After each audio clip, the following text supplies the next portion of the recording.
So this world is split in two, one half a chaotic land of giant monsters, while the other is a super advanced futuristic human civilization, where humans live a cushy life by turning those monsters into resources. But not everyone's living the dream, especially our boy Hertz, who is getting jumped by a whole gang for his food rations. This lead thug grinds his boot on Hertz's head, threatening more pain, and his crew just lays into the kid, a full-on beatdown in the street. Still, Hertz yells back, asking what is so wrong with wanting an adventure. He absolutely snaps, screaming they have no right to laugh at him, which actually makes the bullies pause. They look genuinely shocked. As they walk off, Hertz is left bruised but still clutching his pack. Suddenly, a mysterious old man appears, commenting on the kid's survival instincts. Hertz just glares up at him, demanding his stuff back, zero fear. This old guy offers the bag, but first asks why he is so desperate to leave. Our boy says dying out there is simpler than living here, which is a take. Amused, the man offers to teach him the basics of survival and problem solving. Hertz immediately asks if that includes exploring the unknown parts of the world. With a grin, the old man says it is all possible if he becomes a dream beast hunter. Hertz has no idea what that is, obviously. This man explains it is humanity's oldest calling, to explore and conquer. This old man explains these dream beasts are everywhere, and they are basically the world's most epic food source. So hunters track them down in these hidden, mysterious lands, making it a super respected, globe-trotting profession. He then offers Hertz a spot on the team and adventure together. Our boy's eyes just light up, completely sold on the dream. Shaking on it, he seals the deal without a second thought. Flash forward 10 years and some big dude is mad about his lobster. This poor waiter begs, explaining it is their signature dish, which earns him a face-first introduction to the brick wall. This guy Lai is furious someone would dare talk back to him. He complains that even a rare magma lobster is trash if cooked wrong. Just then, a chef appears, promising to cook him a lobster he will never forget. She grabs the massive crustacean, ready to give a masterclass. First, she uses a chilled knife in a super-fast prep sequence, then pours some special shell oil over it for flavor. This final dish is served on noodles made from other monsters. She presents her masterpiece with a smug little smile, and it is served to Lai like a divine offering from the heavens, who proceeds to inhale the entire thing in one bite, manners optional. Lai feels the power of the lobster surging through him, a true gourmet experience. He is blown away, claiming her dream beast cooking will make him even stronger. This chef just smiles, promising more power if he brings her better ingredients, so he immediately gets handsy, offering to make her his partner. What a charmer. She dodges the offer, but her thoughts are on Hertz, telling him to be ready for their plan. We cut to a massive underground arena with the crowd screaming for their favorite fighter. This whole place is electric, chanting for the champions of the ring. And look who owns it, Hattie, chilling in his private box with the chef. He is watching the fights, explaining that victory here grants any desire. His desires, of course, are just piles of money and women, super creative. He offers her all of it if she will just be his exclusive chef. She plays along perfectly, thanking Master Hattie for the generous offer. Down on the arena floor, a flashy announcer kicks off the main event. In the cage is a terrifying shadow panther, an ultra-dangerous dream beast. Its opponent is a mysterious hunter, currently on a 12-win streak. This camera finds him chained up in a dark cell known only as number 11. A guard unlocks his cage, telling the prisoner it is his turn to fight. And it is our boy Hertz, all grown up and looking like he slept just fine. This guard is literally shaking in his boots just standing near him. Hertz just watches him run away after being told he has 5 minutes to prepare. Hertz just smirks, asking if he is really that asterisk scary. He walks past another cell where a couple of other prisoners are locked up. Our boy casually asks his new neighbors if they want to get out, and these guys are instantly desperate, screaming they will do anything for freedom. This whole cell is pleading, one even pulls the "My Old Mother's Waiting" card, a classic. With a confident smile, Hertz promises to get everyone out of there. He tells them all to stand back from the bars, and with one kick, he absolutely demolishes the reinforced steel door, which leaves the other prisoners with their jaws on the floor, literally. Their faces are just pure, unadulterated shock at what just happened. One of them cannot even process it, yelling in disbelief. Then Hertz just flexes, shattering the chains on his wrists like they are made of paper. Now totally free, he announces it is his turn to go wild. We get a cool cosmic transition shot, because why not? Up in the VIP box, Hattie is watching, stunned by the single-kick jailbreak. He is actually impressed, realizing this guy might be the real deal, giving the order to his crew with a snap of his fingers. His goon gets the message loud and clear, time to hype it up. So the announcer grabs the mic, ready to introduce the main event, hyping up the mysterious hunter and his incredible 12-win streak. Hertz just smirks, totally unfazed by the announcer's hype, who is screaming about whether the legendary Shadow Panther will get its meal. This beast lunges the second the gate drops, claws out, while our boy just plants his bare foot, cracking the entire arena floor. He literally just beckons it forward, basically asking for a fight, and catches the panther's attack with one hand like it is nothing. His grip is absolute, completely stopping the monster in its tracks. Then he starts spinning the giant cat around like a damn discus, sending it flying into the wall with a massive crash. And just like that, the fight's over, leaving the beast totally floored. Hertz looks down at himself, a little confused by his own strength, noting that he feels like he has never even been in the wild before. This announcer absolutely loses his mind, a one-hit KO. That makes it 13 straight wins, and the crowd is in total disbelief. Up in his box, Hattie is loving it, telling his crew to open the window. This chef plays her part, sweetly asking to go prepare his victory meal. But the second she is away, she is all business, ready to find evidence. Hattie leans out, wine in hand, giving a condescending, not bad kid, offering our boy a job and his freedom, a real dream come true. Except Hurt smirks, says he does not want out and has a message for everyone. Hattie just looks down from his box, completely baffled by this turn of events, because Hertz has just launched himself into the announcer's booth, shattering the glass. He snatches the mic right out of the guy's hands, ready to make a statement. Our boy declares to the entire stadium that this whole operation is illegal, and the crowd is just completely stunned into silence by the audacity, which immediately turns into roaring laughter, thinking he has totally lost it. Up in the VIP box, Hattie is not amused in the slightest. In fact, he is furious, screaming for his men to bring out the Beast Kings. This announcer has no clue what Beast Kings are, but it does not sound good. Hertz just puts an arm around him, telling him to keep commentating, no pressure. So the guy introduces the first two challengers, a black bear and an eight-eyed monkey, followed by the quagga, a savage-looking zebra-lion hybrid. This announcer screams that no one's ever survived fighting them, and Hertz just compliments his delivery. What a troll. After that, he tells the guy that is enough and leaps back into the arena. This announcer is just rolling with it now, hyping up the impossible 3-on-1 showdown. This crowd is convinced he is insane, with some gamblers bummed they cannot milk him for more wins. Immediately, the giant black bear charges, ready to turn him into a pancake, but Hertz just uses its massive arm as a springboard, launching himself into the air, landing perfectly on the monster's back, totally in control. And with a confident smirk, he calls out his first strike, ready to end this. He unleashes a brutal punch right into the black bear's jaw, a blow so powerful it sends the eight-eyed monkey flying in the process. This bear just roars in pure agony, completely stunned by the hit, while Hertz lands softly back on the ground, not even breaking a sweat. Leaving the monkey knocked out cold on top of its dazed partner, he casually walks away from the two downed beasts. Now facing the final opponent, the quagga, in a tense standoff. Our boy just cracks his knuckles, thinking this is finally gonna be a real fight. But then the quagga talks, asking why a human is serving other humans. Wait, what? This announcer, meanwhile, is losing his mind over the one-hit double knockout, hyping up the final, ferocious battle between man and beast. This quagga does not wait, smashing its head right through the gate, and opens its massive jaws to swallow him in a single bite. It looks like Hertz just got eaten whole, a terrifying display of power. This crowd is already bored, yelling lame, next, tough room, but the announcer pauses, sensing something is not quite right, because Hertz is holding the beast's mouth open from the inside, grabbing its mane. He just gives a smug little smile, calling the monster a troublemaker, which makes the entire crowd go absolutely wild, now cheering for him to win. Hertz just scoffs at their betting, calling it amateur hour. What a Chad. Still inside the quagga's mouth, Hertz decides to deal with this one first, delivering a savage knee right to the monster's jaw. His eyes glow as he winds up for the final blow, and with a single punch he declares the fight is over, smashing the beast's head so hard it shatters the ground beneath it. He lands perfectly as the quagga collapses, totally defeated. But the black bear is already back up and flying through the air for an attack, about to flatten our boy like a Looney Tune. Hertz just glances over, confirming one beast is down for the count, right as the eight-eyed monkey also leaps back into the fight. He effortlessly catches the bear's massive punch with one hand, then looks up at the VIP box with a terrifying smile, asking Hattie if he is bored yet, and starts swinging the giant bear around, calling it a gift. Before yeeting the monster straight at Hattie's skybox, special delivery. Up in the box, Hattie's goons are screaming for their boss to get out of there, but the man himself just calls Hertz scum for the inconvenience. This bear crashes right through the reinforced glass, sending everyone flying, which finally makes Hattie angry. You can tell because he says, "You have made me angry." He grabs one of his own men, reminding him how he built this whole empire on fear. Then proves his point by stomping the eight-eyed monkey into dust with one foot. Hattie proves his point by stomping the monkey into oblivion, shattering the floor. He is actually impressed, saying Hertz is finally showing his true, rampaging self. Down below, his men are panicking, wondering where the guards are, which is the cue for a whole squad of armored knights to mobilize, drawing their swords and looking ready to clean up this mess. They immediately swarm the arena floor, surrounding Hertz completely, and the crowd recognizes them as Hattie's legendary, unbeatable battle unit. Up in his box, Hattie just smirks, promising to kill our boy for his ignorance. Hertz just stands there looking a little worn out but totally unimpressed, as one of the knights goes flying before he can even land a hit. But then, backup arrives. It is the prisoners he freed, charging in to help.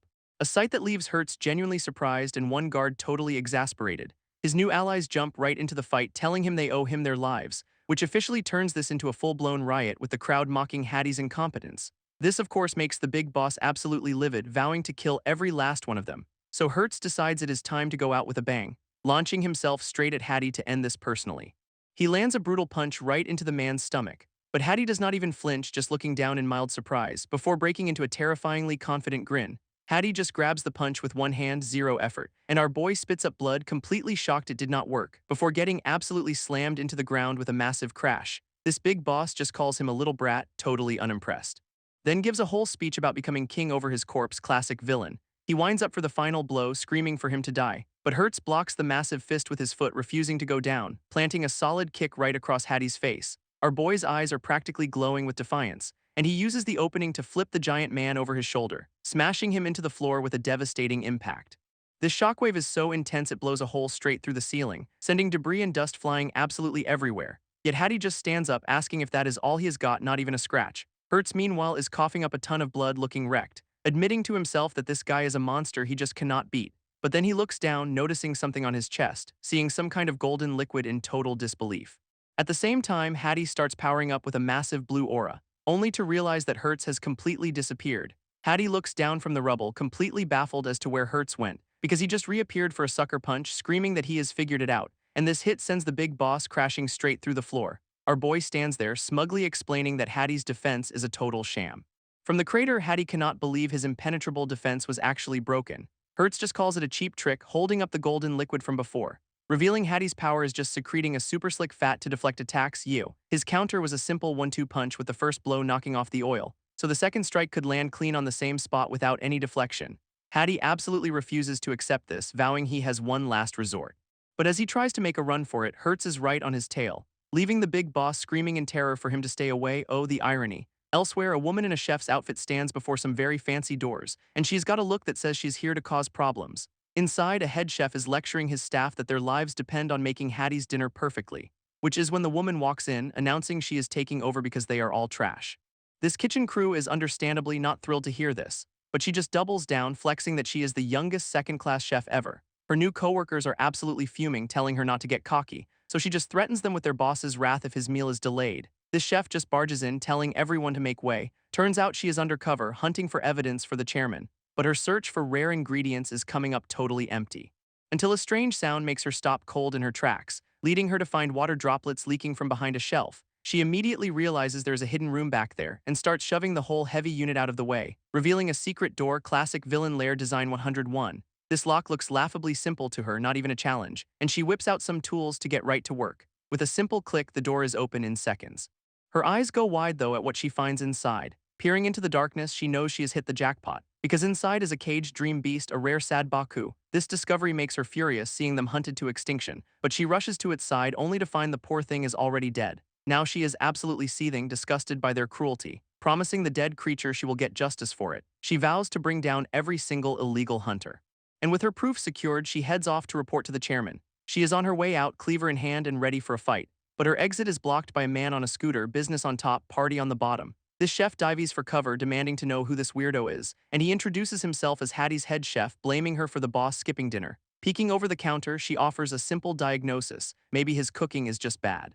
This suggestion does not go over well, as he slams down a slab of meat in protest, grabbing a bottle of his special sauce to prove his point, and bragging that he used illegal sad Baku meat, so it has to be delicious. Hearing this, she absolutely loses it, knowing exactly where that meat came from. This head chef panics, realizing she knows his secret and now he has to silence her for good. His solution is to get real creepy, suggesting she'd taste even better than the Baku.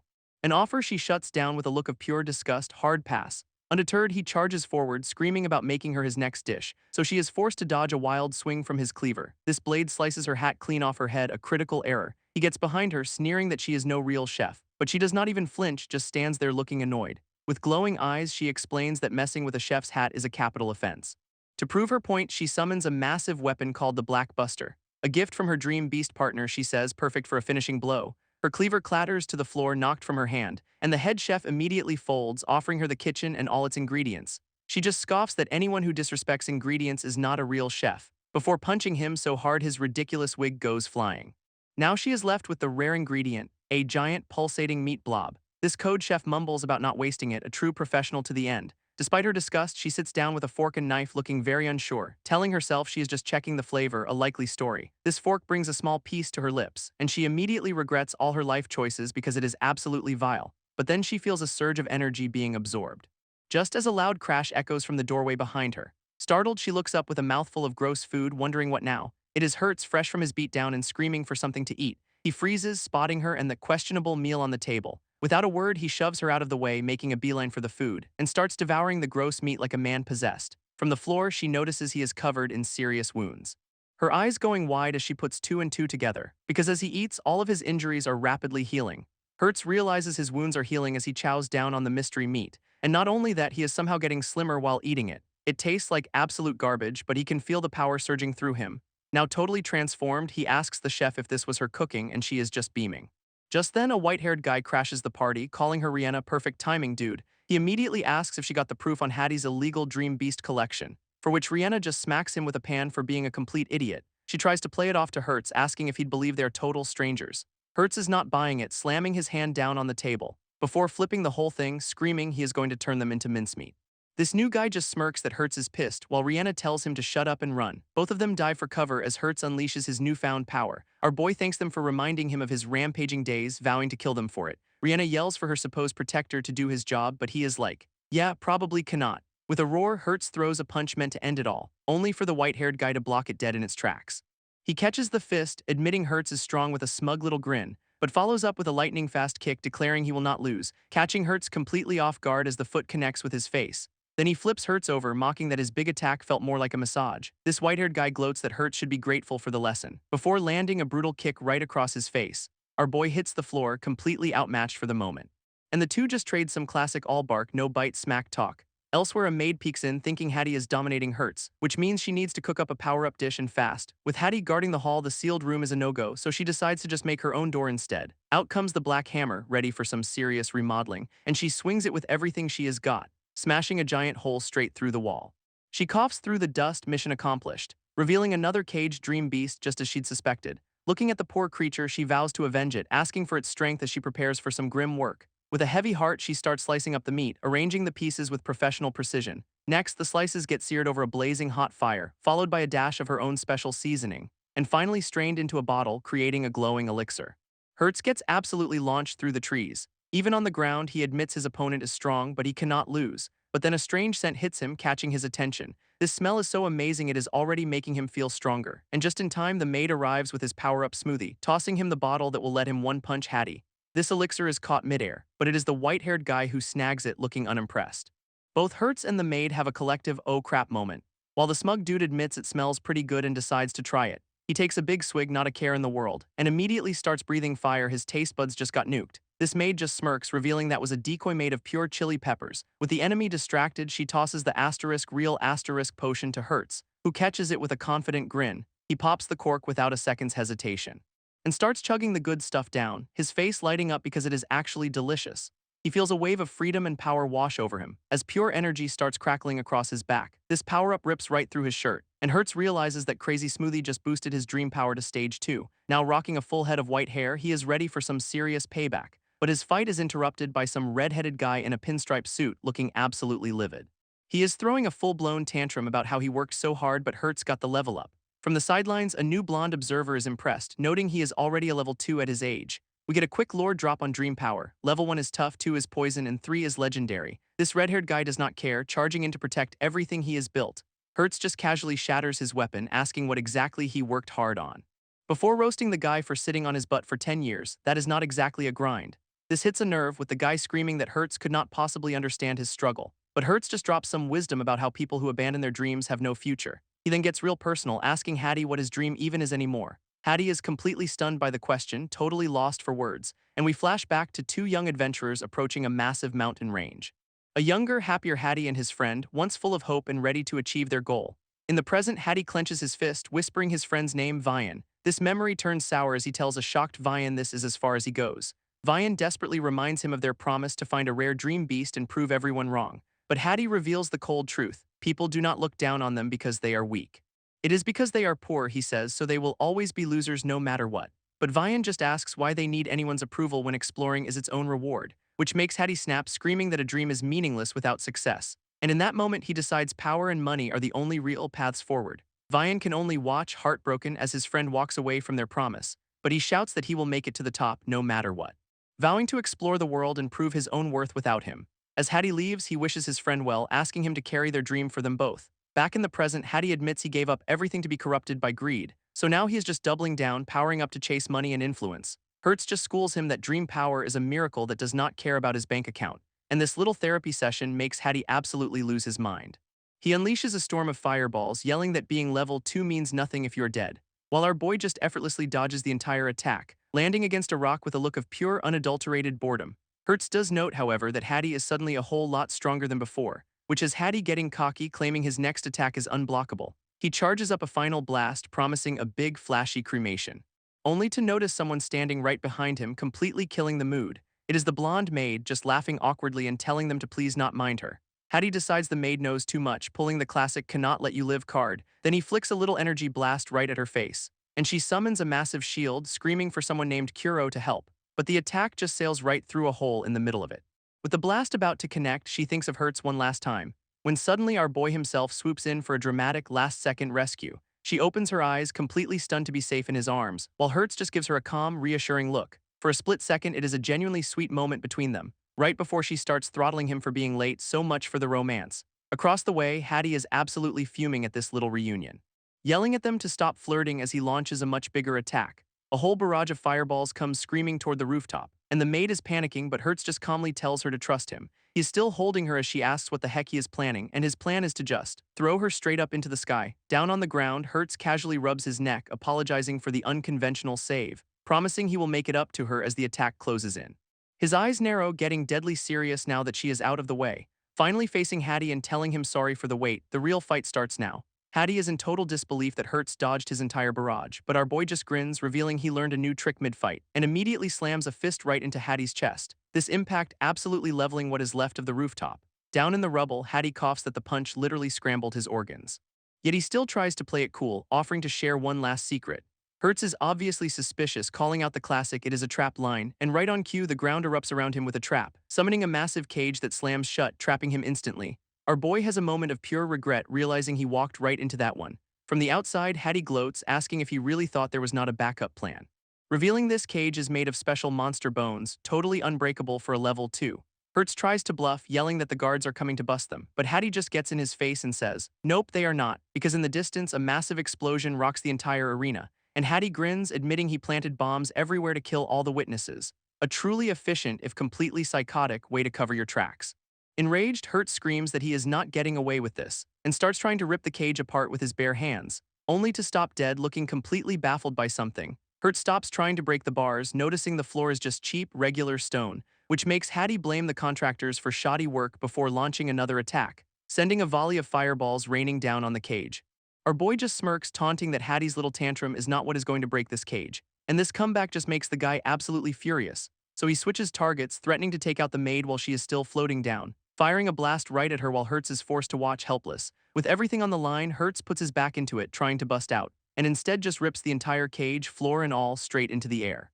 This very unconventional shield blocks every single attack meant for the maid, right before the whole contraption slams back down onto the rooftop. Through the dust and debris, someone is definitely not having a good day. Hertz, still stuck, asks if she is alright, and she gives him a look that screams, "Do I look alright?" She is already complaining that his brand of saving people is a serious workplace hazard, but their bickering is cut short by a massive roar from nearby. As a giant green-striped tiger beast leaps into the fight, it lands on the roof with some serious dramatic flair, letting out a powerful roar that shakes the whole building. A sudden gust of wind blasts across the battlefield, and the maid recognizes it as a storm-controlling dream beast who is also apparently her sister's friend. And just as things get wild, a convoy of armored trucks comes flying onto the scene, kicking up a storm as they screech to a halt, and start barreling through the streets like they own the place. Turns out the blonde observer is back, crying tears of joy that someone's alive, revealing to Hertz that he snitched on Hattie's whole operation ages ago. Hattie, meanwhile, just swears he will be back for revenge and makes a break for it with a classic "I will not forget this promise." But our boy in the cage is not quite done with him yet, which has Hattie absolutely losing it, screaming at him to stay put. Hertz just calmly admits he cannot win, but he can definitely stall, telling the guy that today is judgment day for all his crimes. So Hattie tries to run past, yelling at Hertz to surrender because he has it all, and Hertz is just like, "Yeah, I do not surrender to thugs." Right on cue, the cavalry screeches onto the scene, a whole squad of armed soldiers charging forward. They have got Hattie and the cage completely surrounded, and their commander gives the order to fire. But instead of bullets, a massive net shoots out, wrapping Hattie up like a fish, much to his surprise, and he just starts screaming, completely trapped and absolutely furious. Hattie is screaming in his new net, already crying about his hand, and the commander explains his fancy accessory is made of monster thread tougher than steel. This guy, Biss, says not even a giant beast could break out of it, while the maid chimes in, pointing out they have got him totally red-handed. Biss just gives him a look that says your career is over. Then he pulls out a wanted poster listing all of Hattie's terrible life choices, and Hattie, ever the graceful loser, promises to murder everyone as he is dragged off. With the villain gone, Biss turns to our boy still stuck in his cage. Hertz asks to be let out, but the maid tells him to just enjoy the quiet. So instead of a key, Bis just draws his sword. With one clean swing, he slices right through the bars. And the supposedly unbreakable cage just falls to pieces. Our boy is finally free, while the maid just calls him an idiot, of course. Bis congratulates them, revealing they were undercover agents this whole time. Explaining their master also wanted Hattie investigated, making this a 2-for-1 deal. Hertz asks what the big secret was. It is all about Hattie's monster supply chain. Apparently, the maid sniffed out the conspiracy because the food started tasting bland. So he followed the trail of bad groceries right to this town, suspecting Hattie was involved. They reveal Hattie's rare monsters were just cheap, pathetically weak knockoffs, and other than the one sad Baku, they were all for show and he was not even selling them. Hertz is still puzzling over where Hattie got all his monster ingredients, and Bis admits they have hit a total dead end trying to find his supplier. But the commander has two strange pieces of intel that might be connected, which has Hertz immediately demanding he spill the details. Bis flashes back to 6 months ago when a bunch of thugs just vanished from Gourmet Town, leaving behind a trashed alley and giant claw marks everywhere. Analysis confirmed the presence of some seriously powerful dream beast energy. Hertz is floored, asking if a monster actually broke through the town's defenses, but Bis reveals the protective walls were completely untouched. This whole crew stands around trying to solve this impossible riddle, and Hertz is thinking so hard you can practically see the smoke coming out of his ears. He is clearly not built for complex detective work, looking more and more stressed, until he just snaps, screaming his brain's gonna explode, and the maid calls him an idiot. Over with the prisoner, Hattie looks up as someone calls his name, and the maid lays on the charm, asking him to spill the beans on the whole operation. He just screams that he will never talk, defiant to the bitter end. Right before Biss's sword is suddenly pressed against his throat, this commander calmly tells him not to waste their time, a perfect good cop, bad cop play. Hattie immediately starts quoting federal law, begging not to be killed without an interrogation. Bis just gives him a cold look, promising he will not be the one breaking any laws today. But Bis is not done, bringing in the giant tiger beast for a little extra persuasion, and casually points out how tragic it would be if a monster accidentally attacked a prisoner. Then he gives Hattie a look that just screams, wanna find out. Hattie's tough guy act completely shatters and he immediately agrees to talk. He flashes back to a mysterious man who appeared in his room offering a secret monster supply, a deal that was sealed after the guy effortlessly took down all of Hattie's men. Bis presses for the supplier's motive, trying to find the bigger picture. But Hattie swears all he was told was to use the beasts in the arena. He remembers being shown an impossible number of monsters, all gathered by that one person. With the interrogation hitting a dead end, Bis just tells his soldiers to take him away. Hertz is completely lost, so Bis brings up his second lead, a guy who literally appeared out of the sewer 6 months ago. Turns out this guy was a gambling prodigy who used his winnings to build a criminal empire. Hertz asks for a name and the commander finally reveals it. Agre. We cut to a swanky casino, the heart of Agre's operation, a place filled with high rollers and extravagant service. At one of the tables, a player is in total shock, clutching their necklace, absolutely refusing to believe what just happened in the game. They are convinced their opponent is not even human. And we see why, as Agre sits like a king, being called a literal god of gambling. He just smirks, the undisputed owner of the nightless castle. Agre shoves a mountain of chips forward, confidently declaring he is all in, which leaves his opponent completely stunned and sweating bullets. This guy asks if he is not afraid of losing, and Agre just scoffs at the very concept. This question just sends him into a fit of maniacal laughter as he finds the idea of him losing absolutely hilarious. Leaning forward, he gets serious, oozing an unnerving amount of confidence. And with a terrifying grin, he declares that losing was never an option for him. His opponent, now desperate, decides to cheat using his dream power, but before he can even try, his hand is sliced clean off in a flash of light. This cheater starts screaming, and Agre calmly points out that trying to change the dice is against the rules. Blood splatters the table as Agre coldly states the obvious: he broke the rules. Suddenly, a new challenger's presence makes the cheater realize he was caught just by the sound of the dice, and it is Hertz stepping up to the table with the maid to ask for a game. Agre gives him a once-over, not exactly thrilled by the interruption, then smirks, asking if our boy even understands the stakes of this particular table, because they are not betting with money, they are betting with caged dream beasts, including a vicious snake monster trapped and ready for the winner, and a giant red spider beast just to make things interesting. Swirling his wine, Agre explains these beasts are all carrying a deadly poison, and while eating them might grant you power, there is also a pretty good chance you will just die. Agre explains the loser becomes bug food, but hey, a chef prepares it to lower the death rate a little asterisk. And with chips flying everywhere, he declares this is where you bet for real power, not just boring money. Offering a grand prize for winning, you get to be his subordinate, what a deal. This loser meanwhile gets fed to the bugs with a 99% chance of death but a slim shot at new powers, which he calls a win-win since one person's death just improves the odds for the next guy. Our boy is just disgusted, calling him a bastard for feeding on people's ambition. Totally unbothered, Agre just says he is not breaking any laws, so either play or get out. So Hertz is in, but he is not betting for power. He is betting for the truth about that sewer incident.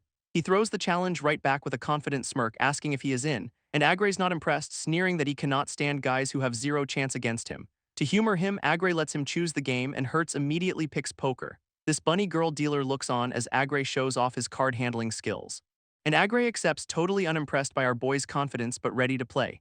This first 3 cards hit the table face down, and looking completely bored, Agre just tells him to make his move. Hertz flips his cards, revealing a pretty solid hand, a pair of kings, which gets a smug little smile from Agre, who calls the hand not bad. Hertz does not even blink, immediately shoving his chips forward. He is all in.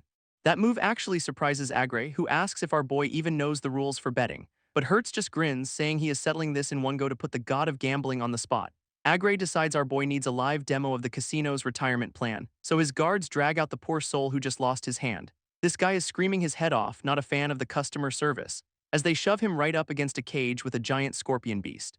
And its stinger immediately plunges right into his neck. That tail injects a whole lot of "you are fired" juice, leaving the guy convulsing on the floor. Definitely not a win-win for him. Hertz watches this whole brutal display, his eyes glowing with rage. In a flash, he snatches a kitchen knife from a nearby server and flings it across the room with pinpoint accuracy.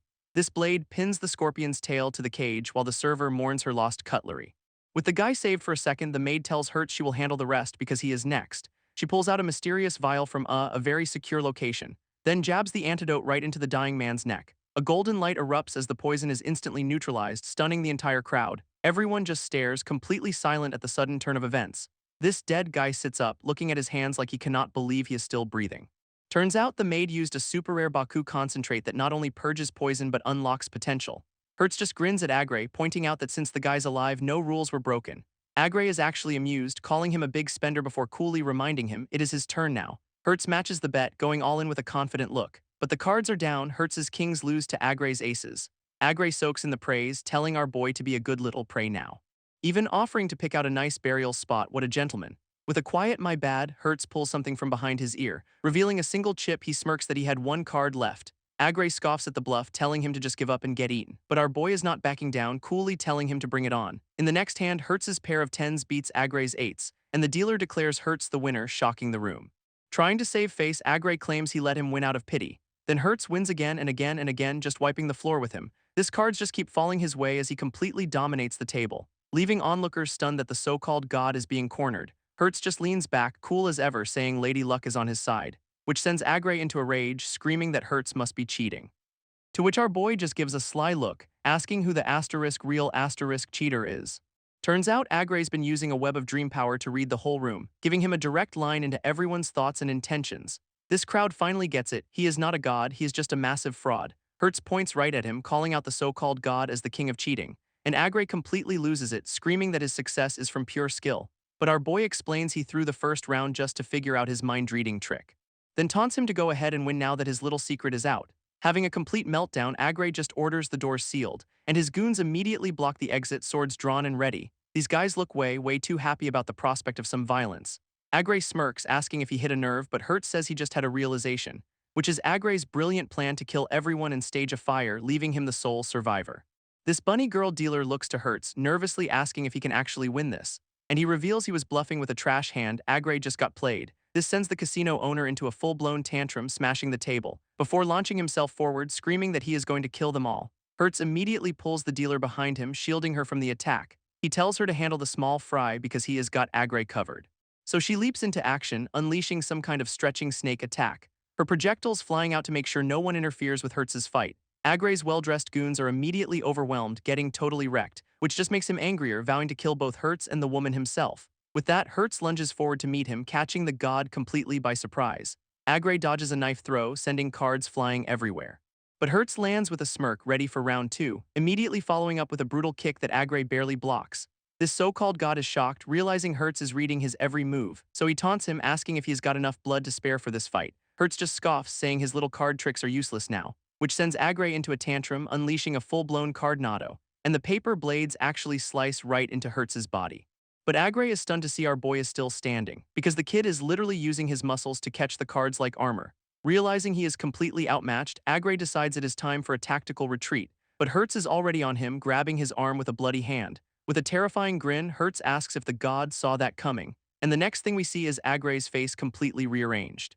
This bunny girl nervously asks if it is over, while Hertz just laughs at the crumpled villain. His maid confirms the goons were just normal guys, and Hertz brushes off his injuries, literally flexing the playing cards right out of his muscles. What a show-off. Now it is interrogation time and Agre folds instantly under the threat of death by 1,000 paper cuts. He starts his villain origin story. He was a nobody until he smelled something incredible. A scent that led him right to the entrance of that sewer. He recalls being drawn to that sewer against his will, where he found a swarm of giant dream beast rats fighting each other, and these rats, he explains, were battling over some kind of prize. A younger, less godly Agre was stuck right in the middle of it, because they were all obsessed with a single, glowing drop of blood. That is when he realized the blood was calling to him, too. So he just stomps his way through the rat mosh pit to get closer, and reaches for the shiny, mysterious power-up juice, which he then lets drip right onto his head, a fantastic life choice. Agre admits he drank the blood-laced sewer water and it changed him. Hertz is floored, asking if one drop really awakened his dream power, but the villain smugly confirms it worked out great for him. Changing topics, Hertz asks where he got the poison bugs. And Agre blames some mysterious guy in a black robe, real original, which makes Hertz realize this robed figure is a recurring problem. Just then the maid calls him over from near the cage, so he turns to see what is up, still holding onto the trash. She's just casually holding a massive meat cleaver, which starts spinning and transforming in her hand, becoming a massive purple scythe ready for business. With the scythe ready, Hertz just snaps off the stinger.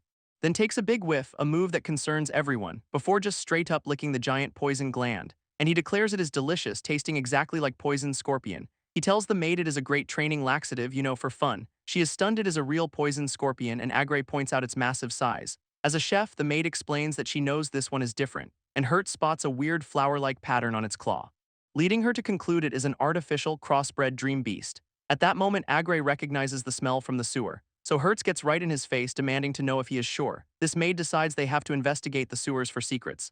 Agre, thinking he is off the hook, asks if he is free to go now, and Hertz cheerfully agrees to free him by hanging him with his buddies. Down in the sewers, they find the place surprisingly clean and empty, which the maid finds suspicious since this is where the rat battle happened. They stop before a massive door, hearing a strange noise from inside. Her chef instincts immediately kick in, panicking about the hygiene, so Hertz tells her to stay put while he investigates alone, squeezing through a tight passage until he spots a light up ahead. Hertz emerges from the passage, immediately questioning this weird new area, where a huge waterfall thunders down into the chamber below.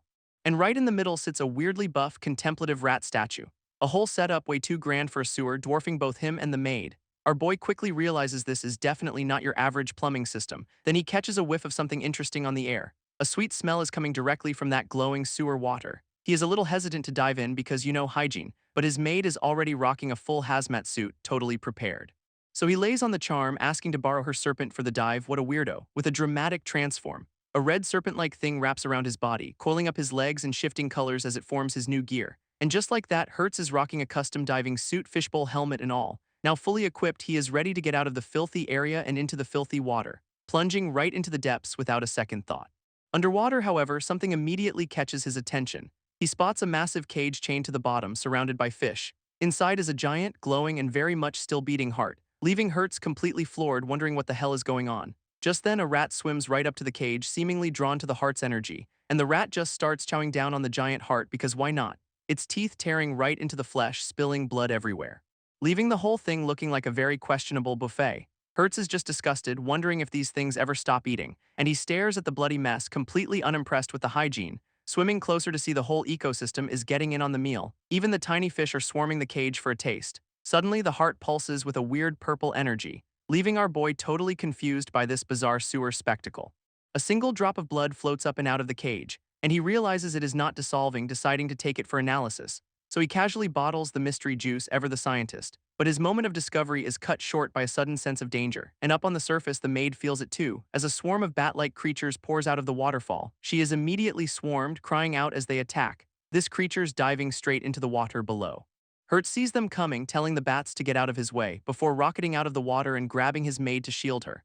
He flashes a confident smile, asking if she is okay, all in a day's work. Hertz immediately releases his diving suit transformation, and his maid serpent tech morphs into a shield. She throws up a protective barrier just in time because a whole damn army of bats is swarming them. Her two familiars, the red and purple serpents, are already fighting back. So she tells him to handle the offense while she holds the line. Our boy is just thrilled to get the green light for some chaos, quickly realizing the swarm is after that drop of blood he bottled. These things are so desperate they are even drinking each other's blood, which seems to be making them get ridiculously buff, evolving right in the middle of the fight into something bigger. This barrier is starting to crack under the constant assault, when suddenly a weird green glow appears from the waterfall, revealing a massive bat demon perched on that creepy rat statue. This big guy swoops down, clearly the leader of this whole mess.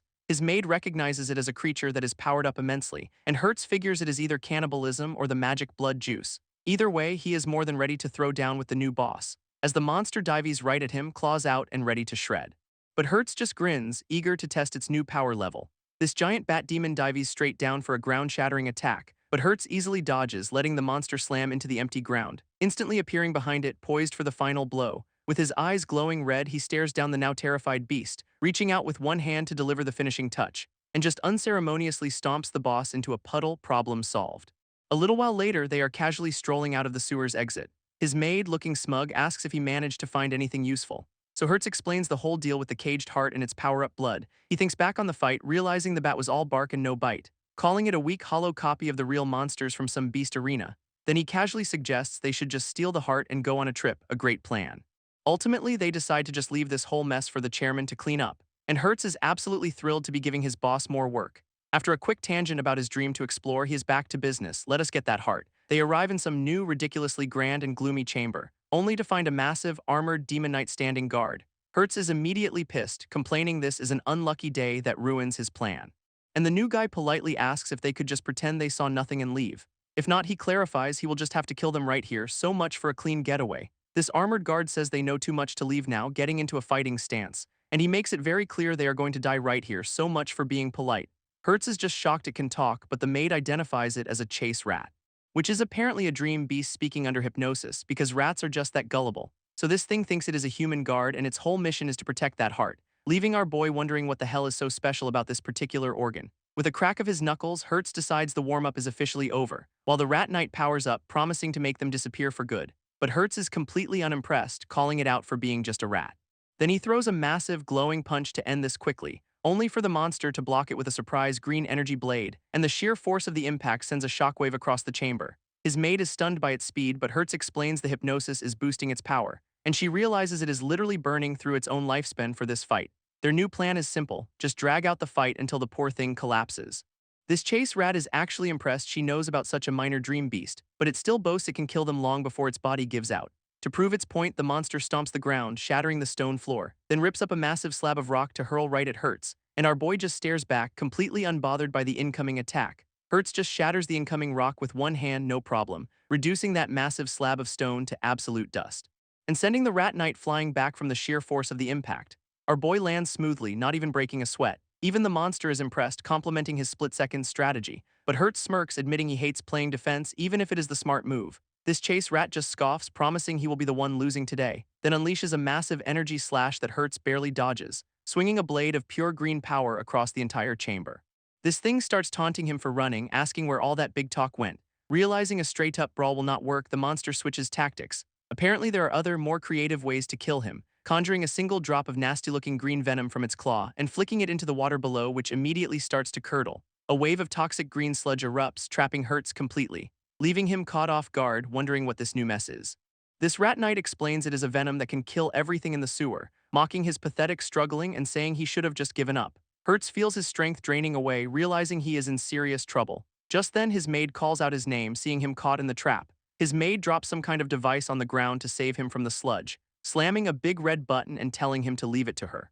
And this thing just activates, sucking up all the nasty green poison, leaving Hertz instantly refreshed and back to 100%. Talk about a quick fix. She proudly explains her Serpentech air purifier worked like a charm, bragging she can build anything, while Hertz calls her a genius, though it is apparently useless most of the time. With the poison gone, he tells her he will take it from here, turning his attention back to the rat knight waiting up ahead.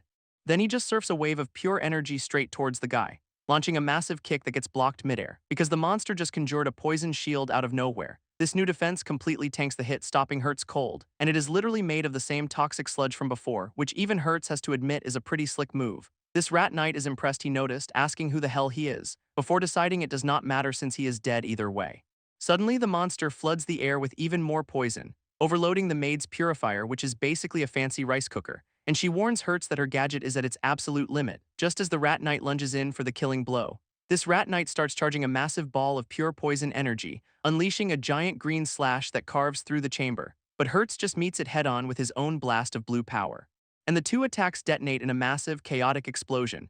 His maid warns him that using so much dream power is a huge strain, while the monster just laughs, calling its own body disposable. Hertz has to agree, realizing they are totally screwed if this keeps up, But then his maid gets a very dangerous look in her eye. She seems to have a plan involving all this toxic gas, so Hertz just hoists her onto his shoulders, ready to make a run for it.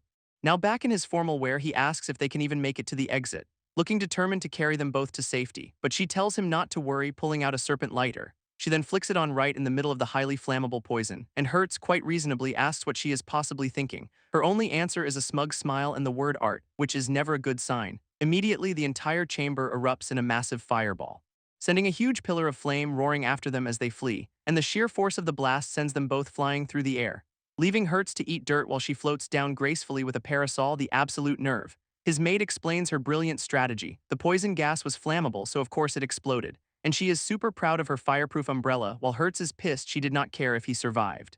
Her defense is that he is too strong to die that easily, which is not as comforting as she thinks. They finally make it out, only to be greeted by a guy who has already heard about the sewer demolition. This dude casually points out their impressive record, 3 explosions in just 2 days. Hertz just smirks, insisting they should be thanked for finding something amazing down there. Meanwhile, in a dark room, a mysterious girl sits alone at a chessboard, deep in thought. Her focus is on a single, monstrous-looking black piece on the board. With a sharp crack, the chess piece suddenly shatters into a million fragments, and she calmly announces that the sewer rat is officially dead. A man in a suit appears behind her, noting that their little operation has been discovered. He gives her a patronizing head pat, admitting the local guards are not totally useless after all. Another woman peeks in from the doorway, asking if they should still retrieve the heart. But the girl reveals the heart is already destroyed, though their main objective was still a success. This man just agrees that the timing is about right for whatever comes next, and right on cue, a turtle carrying a massive feast on its back waddles into view. Turns out they are reporting to some new four-armed boss who seems way more interested in the food turtle. This guy, now chowing down, tells Hertz he has already called the chairman for him.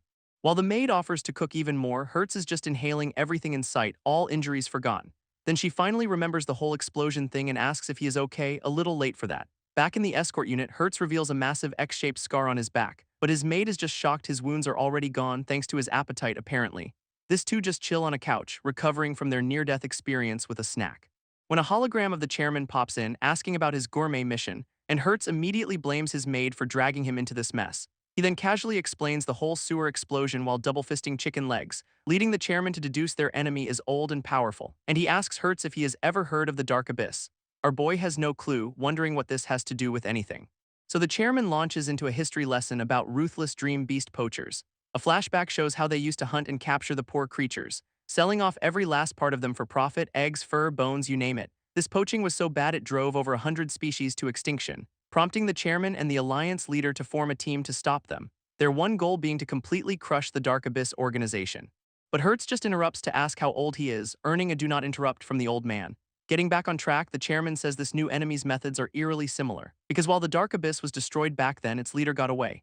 This whole situation with captured dream beasts points to one thing: they are back. And Hertz's only response to this world-shattering news is a massive burp: priorities. Hertz is absolutely stuffed, patting his glorious food baby with zero shame. But even in his food coma, he points out the Dark Abyss will be impossible to find. So the chairman dangles the one thing he cannot resist: a trip to the dream beast world. Suddenly, all that laziness vanishes as Hertz asks if he can really go, and the old man gives him a booming, enthusiastic of course. Both Hertz and his maid are instantly hyped for their next big adventure, which will take them to a stunning volcanic lake high in the mountains. This place is apparently a paradise packed with all sorts of rare creatures, including their main target, a 6-winged crystal beast. It is basically a flying crab made entirely of valuable jewels, a creature whose meat is a delicacy and whose gems make a miracle soup. We even get a flashback of some eye patch-wearing dude about to try it, because one sip supposedly boosts your physical stats and extends your life, and apparently turns you into a sparkling, muscle-bound god in seconds. This chairman explains it sheds its skin once a century, which is happening now, making it a prime target for the Dark Abyss. Hearing all this, Hertz's gourmet brain completely short-circuits. He just wants to eat it, and seeing he's got him hooked, the chairman officially offers him the job. Our boy accepts without a second thought, while his maid just sighs at his antics. Cut to the present, where Hertz looks absolutely exhausted, barely hanging on, because he is already scaling a sheer cliff face with a massive chest on his back. His grip on the cliff face starts to crumble, literally, sending him and his giant backpack chest plummeting down the canyon wall, and his maid, from inside the box, yells at him for being a terrible climber. Hertz reminds her he said not to come, since the dream beast realm is no joke, but she just calls him a muscle-brained idiot who needs her to even find the target. While he is completely out of breath, she points out some new friends in the sky, identifying them as glutton birds with a medium danger level. She then clarifies that medium here could conquer their entire world. Perfect. Immediately, one of the dragon-like birds dives right at them, so his maid stands up, telling Hertz to leave this serpent to her. She unleashes a massive red whip from her hand, which wraps itself right around the creature's neck mid-flight. With zero effort, she tells the thrashing beast to calm down, yanking it hard and slamming it against the cliffside. Then she gives Hertz the signal, telling him she is counting on him, and our boy just kicks a huge chunk of rock straight off the mountain, sending it ricocheting down the canyon walls like a deadly pinball, before it smacks the captured bird right in the head. This monster is knocked out cold, falling from the sky with a cartoonish face. Now safely on a ledge, Hertz grins at the other birds, letting them know they are next. This other glutton birds are absolutely furious, screeching in for round 2, but his mate is just thrilled, announcing the boss has finally arrived. Hertz just smirks, asking if they should just keep climbing anyway. When a much bigger griffin-like beast descends from the clouds, his maid smugly confirms this is the boss, admitting the dream world is tough. Her smugness evaporates instantly, and now she is begging to go home. What a hero. Hertz refuses to turn back, but she insists she has another one of her plans. This giant bird lets out a deafening screech, diving in for the kill, swooping down with its talons out, aiming to snatch them right off the cliff. And right at the last second, she yells the signal from inside her glorified luggage. This beast smashes headfirst into the chest, which is now conveniently empty, getting its massive talons lodged deep in the cliffside, trapping it completely. And there is Hertz now riding the thing like a pro, admitting that was a little close. He takes control of his new ride, ready to use it as a personal taxi. While a helpful diagram reveals her brilliant plan, get eaten and tour its digestive system. While riding, he spots a tiny little dragon just chilling on the griffin's back, and our boy gives the little guy a smirk, greeting it like an old pal. This tiny dragon is not happy, but Hertz just tells it this party's invitation only. So with a casual flick, he sends the little freeloader flying off into the abyss, leaving his maid to chill on top of the box, enjoying their new hijacked ride. Hertz calls out to his maid, Reincarnation, ready to tame their new ride, telling her to hold on tight as he grips the reins, and with a massive yank, the midair rodeo officially begins. This poor bird is absolutely not on board with the new management, thrashing wildly to throw its unwanted passengers off, sending them bucking and weaving through the sky. But Hertz is having the absolute time of his life, finally getting the hang of it, as the beast makes one last desperate attempt to dislodge him, which just sends Reincarnation screaming inside the box, a minor detail he'd forgotten. So he gives the griffin a calm-down pat with all the subtlety of a brick, and the creature finally submits, a single tear rolling down its face. He proudly announces the glutton bird has been tamed, while it just looks traumatized, and now they are cruising smoothly over a dense forest, flying right past some other adventurers fighting beasts on the ground. Sucks to be them, soaring gracefully between two massive cliffs, their hijacked griffin now a majestic albeit reluctant air taxi. Reincarnation is finally out of the box, admiring the beautiful scenery, as they approach their target, a massive snow-capped mountain, touching down with a powerful gust of wind and dust, and our duo steps off ready to climb to the volcanic lake. Reincarnation asks why their traumatized air taxi has suddenly stopped moving, and Hertz explains it is frozen in fear, something even worse is nearby. He hops off, giving the bird a friendly warning not to attack climbers anymore, then smirks, saying only the truly gutsy come to the dream beast world. As their former ride flees, Reincarnation notes it would be a world-ending threat back home. Hertz agrees that whatever scared it must be seriously dangerous, but he is just laser-focused on finding that six-winged crystal crab. So Reincarnation promptly punches him, reminding him this is intel, not dinner. She calls him a muscle-brained idiot, a recurring and accurate theme. Getting serious, she explains the crab is docile and lives in the volcanic lake, and it apparently never even moves from the lake bed. This is why most people mistake the creatures for giant living jewels. They arrive at the edge of a stunningly beautiful, massive lake, but Hertz is totally underwhelmed, calling it a lazy crab that just sits there, which makes Reincarnation realize the bird was not scared of the crab at all. Hertz just cracks his knuckles, saying it does not matter, and with a grin he declares they are checking it out anyway. Their path takes them through a gorgeous, sun-drenched autumn forest, this two of them walking deeper into the beast-filled territory. They pause for a moment, looking ready for the next challenge. Reincarnation immediately steps in something colorful and squishy, and Hertz, ever the mature one, just pokes the mess with a stick. Their little moment is cut short by a massive roar which sends a shockwave blasting right through the forest. Hertz just grins, calling the situation bad with zero actual concern, as something huge barrels through the trees towards them, revealing a massive saber-toothed tiger emerging from the shadows. It is a stab tiger, a high-danger level dream beast, and it has got its eyes locked right on our duo from a distance. So Hertz unleashes his own killer aura, asking if it is ready to play, leading to an intense stare-down between man and beast, and the tiger just collapses on the spot, completely defeated. Reincarnation is totally baffled, wondering who the hell beat it up, while Hertz points out it is covered in deep cuts and will not make it. She realizes it literally died of fright from his aura peak efficiency. Then she notices the wounds were made by their target, the crystal crab, leaving Hertz confused since the crab is supposed to be non-aggressive. This means their supposedly lazy target is on an absolute rampage, and up ahead lies the massive volcanic lake, the creature's home, with a path paved with the bones of its previous victims. Hertz and Reincarnation take in the bone-littered path completely unfazed. And up ahead she spots the crystal crab's shell on a literal mountain of skeletons. Reincarnation wonders if it just ate every other beast in the lake. Talk about an appetite. For the sake of the ecosystem, she nobly declares they have to stop it, so they casually approach the giant, motionless crab chilling in its boneyard, and Hertz gives the shell a quick punch, noting it feels weird. This whole thing immediately shatters into a pile of red crystals. Which is when they realize this is just the shed skin, not the main body. Riene explains that since it just molted, the real crab is at its weakest, making this the perfect time to take a lunch break, obviously. Suddenly, she is in full-on Chibai chef mode, complete with a giant cleaver. This main ingredient is one of the crab's leftover crystal jewels, which she reveals makes a legendary soup, though it is not perfect yet. She holds up a steaming vial of the stuff, a little taste test.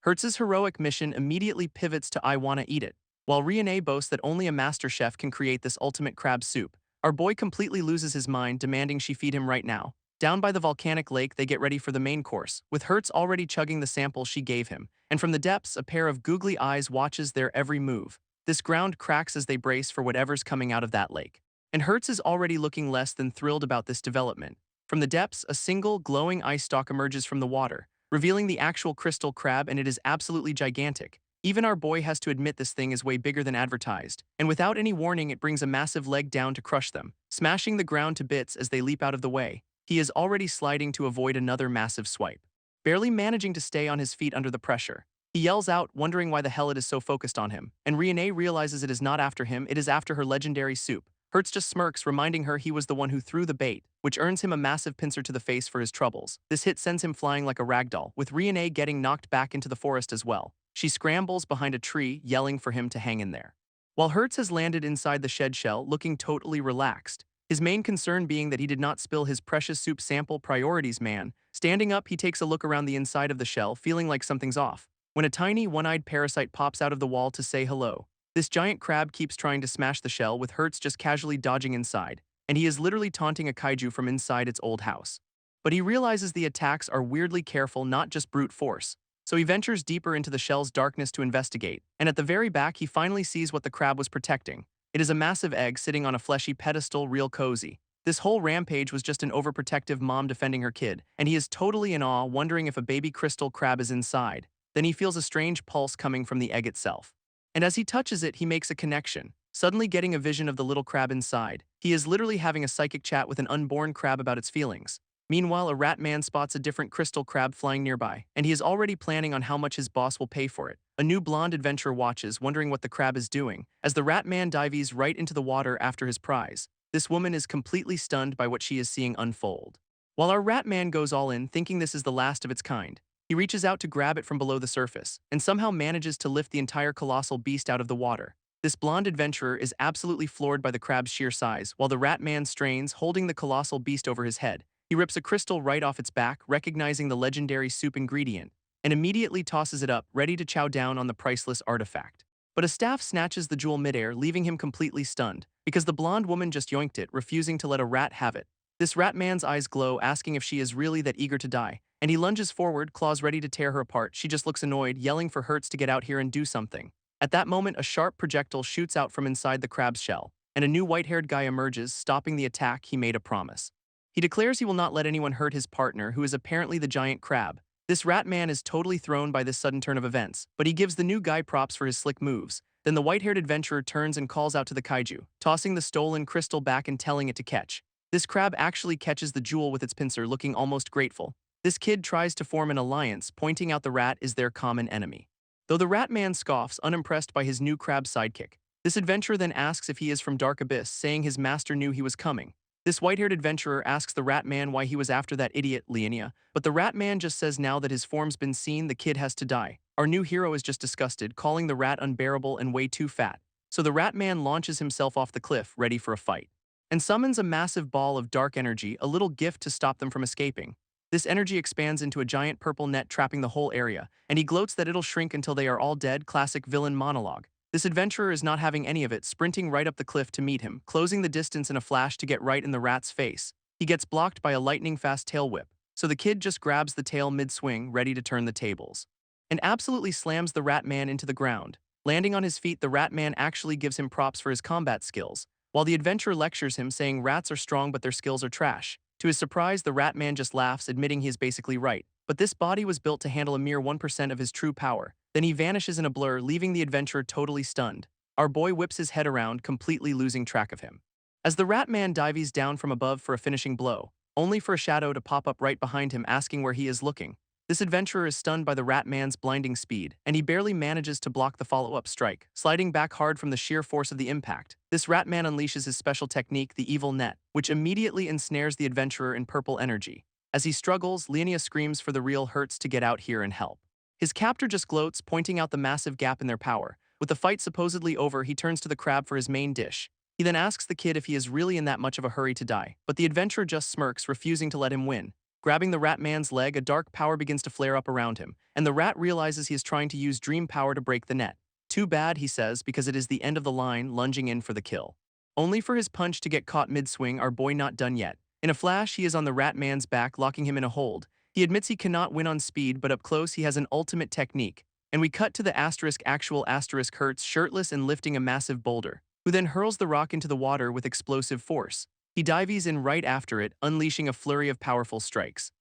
And this training flashback ends with a devastating axe kick into the waves.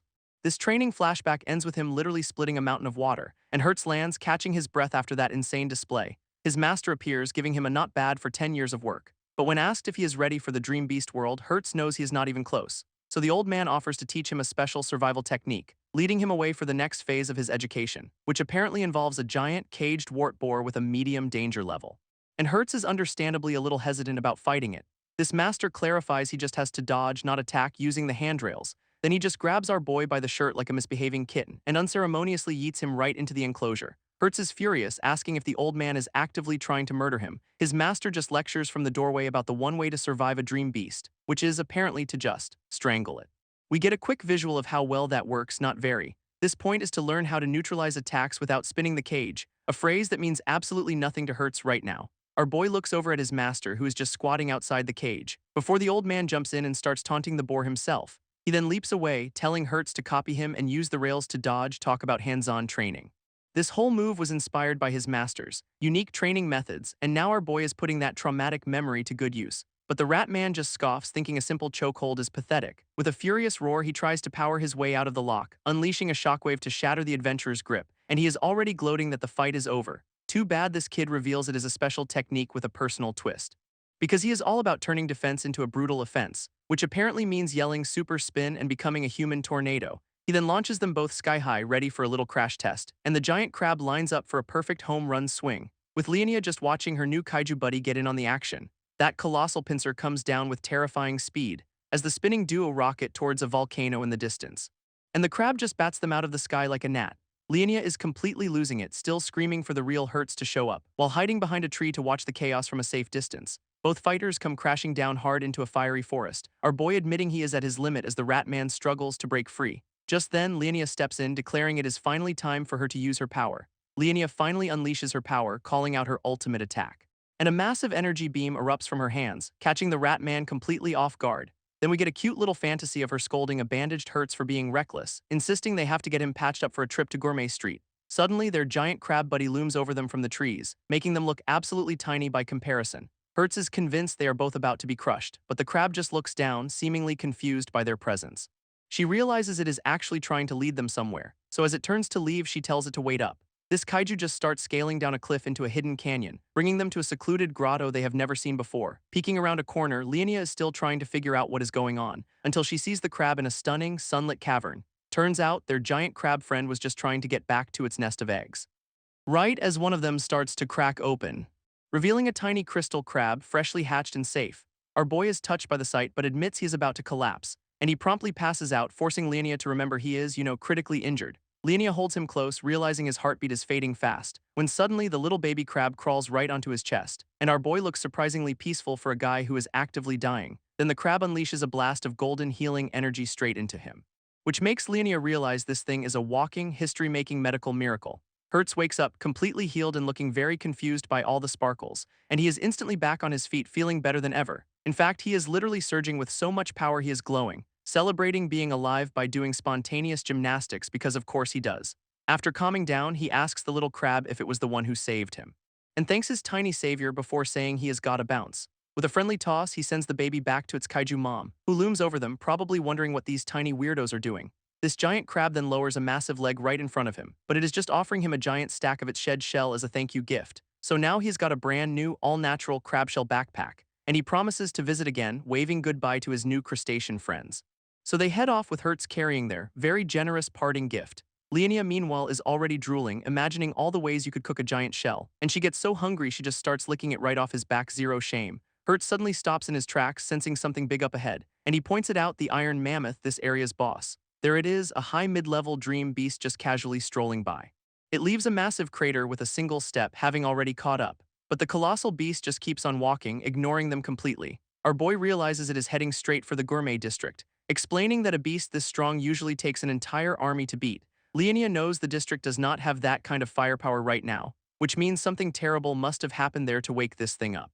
So he tells her to go get help. He is gonna hold it off himself, obviously. She runs off to make the call, telling him to be careful. Leonia then summons a glowing serpent with a magic picture frame, which turns out to be some kind of long-range communication device. She tells Hertz not to push himself too hard while she gets help, and our boy gets ready, facing down the walking mountain. He drops the crab shell and dashes forward to intercept it, planting himself directly in the path of the lumbering beast. Then he starts taunting it, asking if it wants to do some warm-ups first. Meanwhile, we cut to the Gourmet district, looking peaceful and unaware. Three very important-looking guys are just chilling on a balcony, oblivious. One of the balcony chillers finally notices something is wrong, because a whole pack of cheat monkeys are suddenly on the warpath. This blonde dude immediately whips out a comically large cannon, yelling to open fire, and a storm of crystal spikes erupts from the ground, shredding the monkeys instantly. Up on the wall, they are shocked the monkeys were rampaging, as if that was not the point. This purple-haired guy explains their whole deal. They only attack things they think are weak, which makes his friend wonder if the monkeys are calling them weak despite the district's reputation. Or maybe the other guy suggests they were running from something even scarier. And yeah, everyone's getting a very bad feeling about this. Just then a plate shatters inside a fancy banquet hall, where a whole new group of villains are having a lovely dinner party. Their blue-haired leader is just chilling, complimenting the chef on his last meal, before crushing his glass and casually announcing the district's history ends today.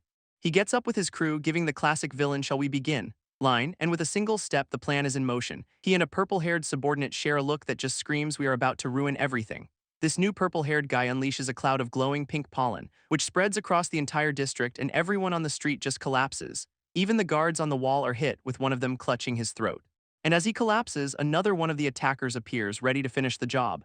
Back in the district, someone is sprinting up a flight of stairs, racing up a massive spiral staircase like his life depends on it, and he bursts in screaming that the Gourmet district is in huge trouble. This guy in charge, a very calm-looking blonde dude, is told to come see the chaos, because the citizens are apparently rioting in the streets. Finally looking concerned, the leader calls out for his Tempest Tiger, and a giant spirit tiger just materializes, ready for orders. With his pet handling the walls, the leader grabs his own weapon, drawing his sword while wondering what is actually happening to his city. Elsewhere, a spiky-haired guy in a cloak is running through the streets, and with those glowing red eyes, he is definitely not a good Samaritan. He corners a woman who is collapsed on the ground, then grabs a heavy-looking jug, declaring the situation hopeless. But just as he is about to swing, the blonde leader shows up to intervene. This attacker just looks mildly annoyed his fun got interrupted. While our hero drops a cheesy line about how men should not hit women they love, he tells her to get to safety, earning a heartfelt thank you for his trouble. And as she leaves, we see other citizens just standing around, totally dazed. This blonde hero then turns his attention to another one of the rioters, blowing away some pink dust, likely from that pollen attack we saw earlier. This blonde leader realizes a sweet smell is causing the riots, but he is somehow immune. When suddenly he gets an alert, his attention snapping upwards, toward the massive screen on the Gourmet food square clock tower. And of course, it is the blue-haired villain, broadcasting his face for a city-wide announcement. He kicks off a classic villain monologue about the demons sleeping inside everyone, basically asking why people bother hiding their worst impulses. Then comes the society is broken montage, showing people getting chewed out by their bosses, and others being exploited for backbreaking labor by the guild. All this suffering, he claims, just fuels the city's greedy casinos and nightclubs. This rich get to live in total luxury, built on the misery of the common folk. He mocks the very name Gourmet Town, calling the whole pristine image a lie. In this district, the wealthy can do whatever they want without consequences. His purple-haired subordinate then poses a question to the masses: why do not you fight back? This leader answers for them because they are weak, and he is here to show them real power. He is broadcasting from the top of the most important building in the district, naturally, offering everyone a piece of that power if they just come to him. Promising a brand new world, he conjures a ball of glowing energy. While the dazed citizens below just stare up at his broadcast, completely captivated, he then fires a beam of that energy straight from the balcony, which slams into a nearby building with a massive green explosion. On the ground, the blonde leader is stunned, an entire building just vanished. While the villain on screen offers power with one simple condition: unleash your inner demon. He reveals he is on top of the Gourmet building, complete with a terrifying demonic aura. adding that he is only taking the first 30 people to create a little incentive. There's also a 3-hour time limit before this amazing opportunity is gone forever. This immediately turns the day's citizens into a violent stampede for the top, with one guy getting his head stomped on while being dared to fight back. This city's guard corps is completely overwhelmed by the sudden battle royale. And one of the rioters even threatens the villain Leonia to get the blonde leader's attention. Having seen enough, the blonde hero smashes through a window to put an end to the chaos. Up on his balcony, Leonia just smirks, announcing the game has begun. He and his purple-haired subordinate look absolutely thrilled with themselves, as we cut to their ridiculously lavish hideout where the whole crew is just lounging. Leonia, naturally, is swirling a glass of red wine, the universal sign for sophisticated evil. He takes a sip, looking completely unbothered by the city he just set on fire. Putting his glass down, he seems to be contemplating his masterpiece of a plan. A subordinate fumbles a bottle of vintage wine, nearly dropping it, and Leonia catches it, scolding her about proper wine etiquette because that is the asterisk real emergency. His purple-haired friend praises the big speech, but Leonia asks why he'd believe a word of it. He then goes on a tangent about how everyone wants to believe they are the hero, even in an unfair world. Leonia drops some classic villain wisdom: anything easy comes with a price tag, so his purple-haired friend asks if he is just gonna ghost everyone on the power-up offer. But he insists he is a man of his word, though the price is non-negotiable. And she is smart enough not to ask what that price is, which is probably your soul. Just then, their very expensive-looking door gets absolutely obliterated, prompting Leonia to announce their first guest has arrived for the party. Meanwhile, back with Hertz, he is staring at the Gourmet district from a cliff, and he is completely baffled because the giant building from the broadcast is just gone, when a sudden presence makes him whip around, sensing danger. And yeah, the iron mammoth is right there, finally paying attention to him. It stomps its foot, sending our boy flying from the sheer force of the impact. And as he tumbles, he has the brilliant realization that this thing is, in fact, a monster. This beast's trunk comes crashing down to finish the job, but Hertz actually catches it, stopping the massive attack cold. He then starts trash-talking the giant beast, challenging it to a test of strength. Gritting his teeth as he pours on the power, ready to prove his point. This mammoth is clearly shocked, not used to its prey fighting back this hard, and Hertz smugly declares himself the winner of their little contest, before he starts swinging the entire mountain-sized beast by its trunk, and slams it into the ground with a world-shaking thud. This mammoth's foot comes down, shattering the ground again, but Hertz is still swinging the whole beast around by its trunk, until the trunk wraps around him and he immediately tries to negotiate, which gets him launched into the sky with a terrified scream. He smashes straight into a cliff face with a bone-shattering impact, then tumbles down the rock wall, probably rethinking his life choices, while the iron mammoth just stands there, completely unfazed by being used as a flail. Meanwhile, back at some fancy-looking district, a bridge is under attack, with a whole swarm of monsters overwhelming the local guards. This guy in charge tells his team to split up, sending one after a specific target, when his subordinate suddenly yells a warning about something overhead, and a blonde woman on a hang glider makes her grand entrance, swooping down from the sky like some kind of medieval paratrooper. She lands on the wall, leaving the guards totally stunned by her dramatic arrival. And the captain recognizes her as Rihanna, Hertz's assistant, asking the obvious question of why she is flying. Rihanna gets right to the point. The iron mammoth is awake and Hertz sent her with the news, which finally explains why all the other beasts are going nuts, so the captain asks for a trap. Unfortunately, the guy they need, Biss, is busy dealing with the riots in the Gourmet district, leaving Rihanna absolutely fuming at the terrible timing of it all. This captain decides to go help Biss, tasking Rihanna with setting up the mammoth trap herself, and she accepts. Rihanna accepts the mission, telling the captain to count on her, and with a determined look, she heads off to handle the problem alone. She is immediately worried, wondering why Biss is not back from the Gourmet district yet. Just then, a massive winged beast crashes down into the city streets, and this horned, bird-like monster starts spitting fireballs everywhere. A cloaked figure has to dive for cover from the fiery assault, completely stunned to see a high-level dream beast loose in town. His eyes then lock onto a manhole cover in the middle of the square, just as a mid-tier alligator monster bursts right out of it. From somewhere off-screen, a long pink serpent-like thing lashes out, wrapping itself completely around the alligator's head. And surprise, it is Rihanna wielding a giant tongue whip, because of course it is. She proceeds to slam the gator beast face first into the pavement, then tells the cloaked guy to evacuate civilians while she handles this. With one boot planted firmly on its head, the beast is officially out. She is still fuming, wondering where the hell Biss is during all this chaos. Meanwhile, back on a random cliffside somewhere, a white-haired guy is dangling from a tree, having barely survived a massive fall. He is just relieved he caught the branch, thinking he was a total goner. And now safely hanging out, he has to figure out a completely new plan. His new plan apparently involves letting go of the branch. And he plummets straight toward the mammoth's trunk below, landing on it with a surprisingly smug look on his face, which gets him immediately launched into the sky by a trunk-powered water cannon. After landing, he taunts the beast for finally showing up, as if he was not just its personal cannonball. Suddenly remembering his responsibilities, he needs to get back to the Gourmet district, so he decides to lead the giant, angry monster right toward the city guards. He starts the chase by calling the multi-ton behemoth a slowpoke, and the mammoth, bless its heart, falls for it completely, kicking off a high-speed pursuit through the forest. Hertz easily parkours through the trees with incredible agility, but he is genuinely shocked at how fast this thing is for its size, as the mammoth just plows through the forest like it is not even there. Realizing he cannot outrun it forever, he knows he has to do something else, and a dangerous new idea starts to form. Because he has spotted the perfect tool for the job, grabbing a thick vine hanging from a tree, and using it to swing just out of the way of a crushing stomp, then redirecting his momentum to land right on the beast itself, ending up on its trunk and casually admiring the view from his new ride. Hertz is still desperately trying to outrun the mammoth, using vines to stay ahead, and he is feeling pretty confident he has lost it, famous last words, of course. A ground-shattering stomp right behind him proves that theory wrong, launching our boy into another cliff face for the second time today. His new plan is to swing the mammoth asterisk up with him because physics is just a suggestion. Elsewhere, two guards are admiring their perfectly set mammoth trap, just waiting for their target.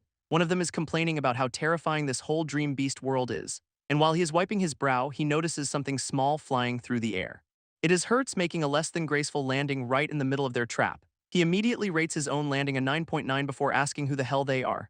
Turns out it is the captain who sent him out, and he wants to know if the trap is ready. Hertz smugly informs him he is standing right on top of it, which immediately activates, sending Hertz plummeting into a pit. Whoops. This guards peer over the edge, casually asking if he survived his own genius move. Down in the hole, he is sitting in a puddle of blue goo, confirming he is somehow still breathing. His captain warns him not to move since the mammoth definitely will not fall for the trap now. That goo is actually super strong glue and Hertz is completely stuck. So with a heavy sigh, the captain offers to toss down a rope, which Hertz gratefully grabs onto, and the captain just declares the mission a total failure before starting to haul him up. This captain starts hauling our very sticky hero out of the glue pit, and Hertz offers a sheepish apology for face-planting directly into their trap. But as he sits there covered in goo, he hears a strange rumbling sound. His expression immediately shifts from relief to "oh no, what now?" because the iron mammoth is now airborne and hurtling right toward them, prompting a collective, perfectly synchronized moment of sheer panic. Hertz, still unable to move, tries to tell everyone to hold on. But the mammoth is way past the point of listening to reason. In its massive, glowing eye, our boy is just a tiny, helpless reflection. Its foot rises up, ready to turn the entire area into a crater, and its face is pure, concentrated rage about to be unleashed. This stomp comes down with world-shattering force, with Hertz right underneath it, screaming as he tries to block it again. This time, however, the foot smashes right through the trap's cover, and the entire beast plunges straight into the pit it was meant for. Down it goes, a furry, screaming meteor of karmic justice.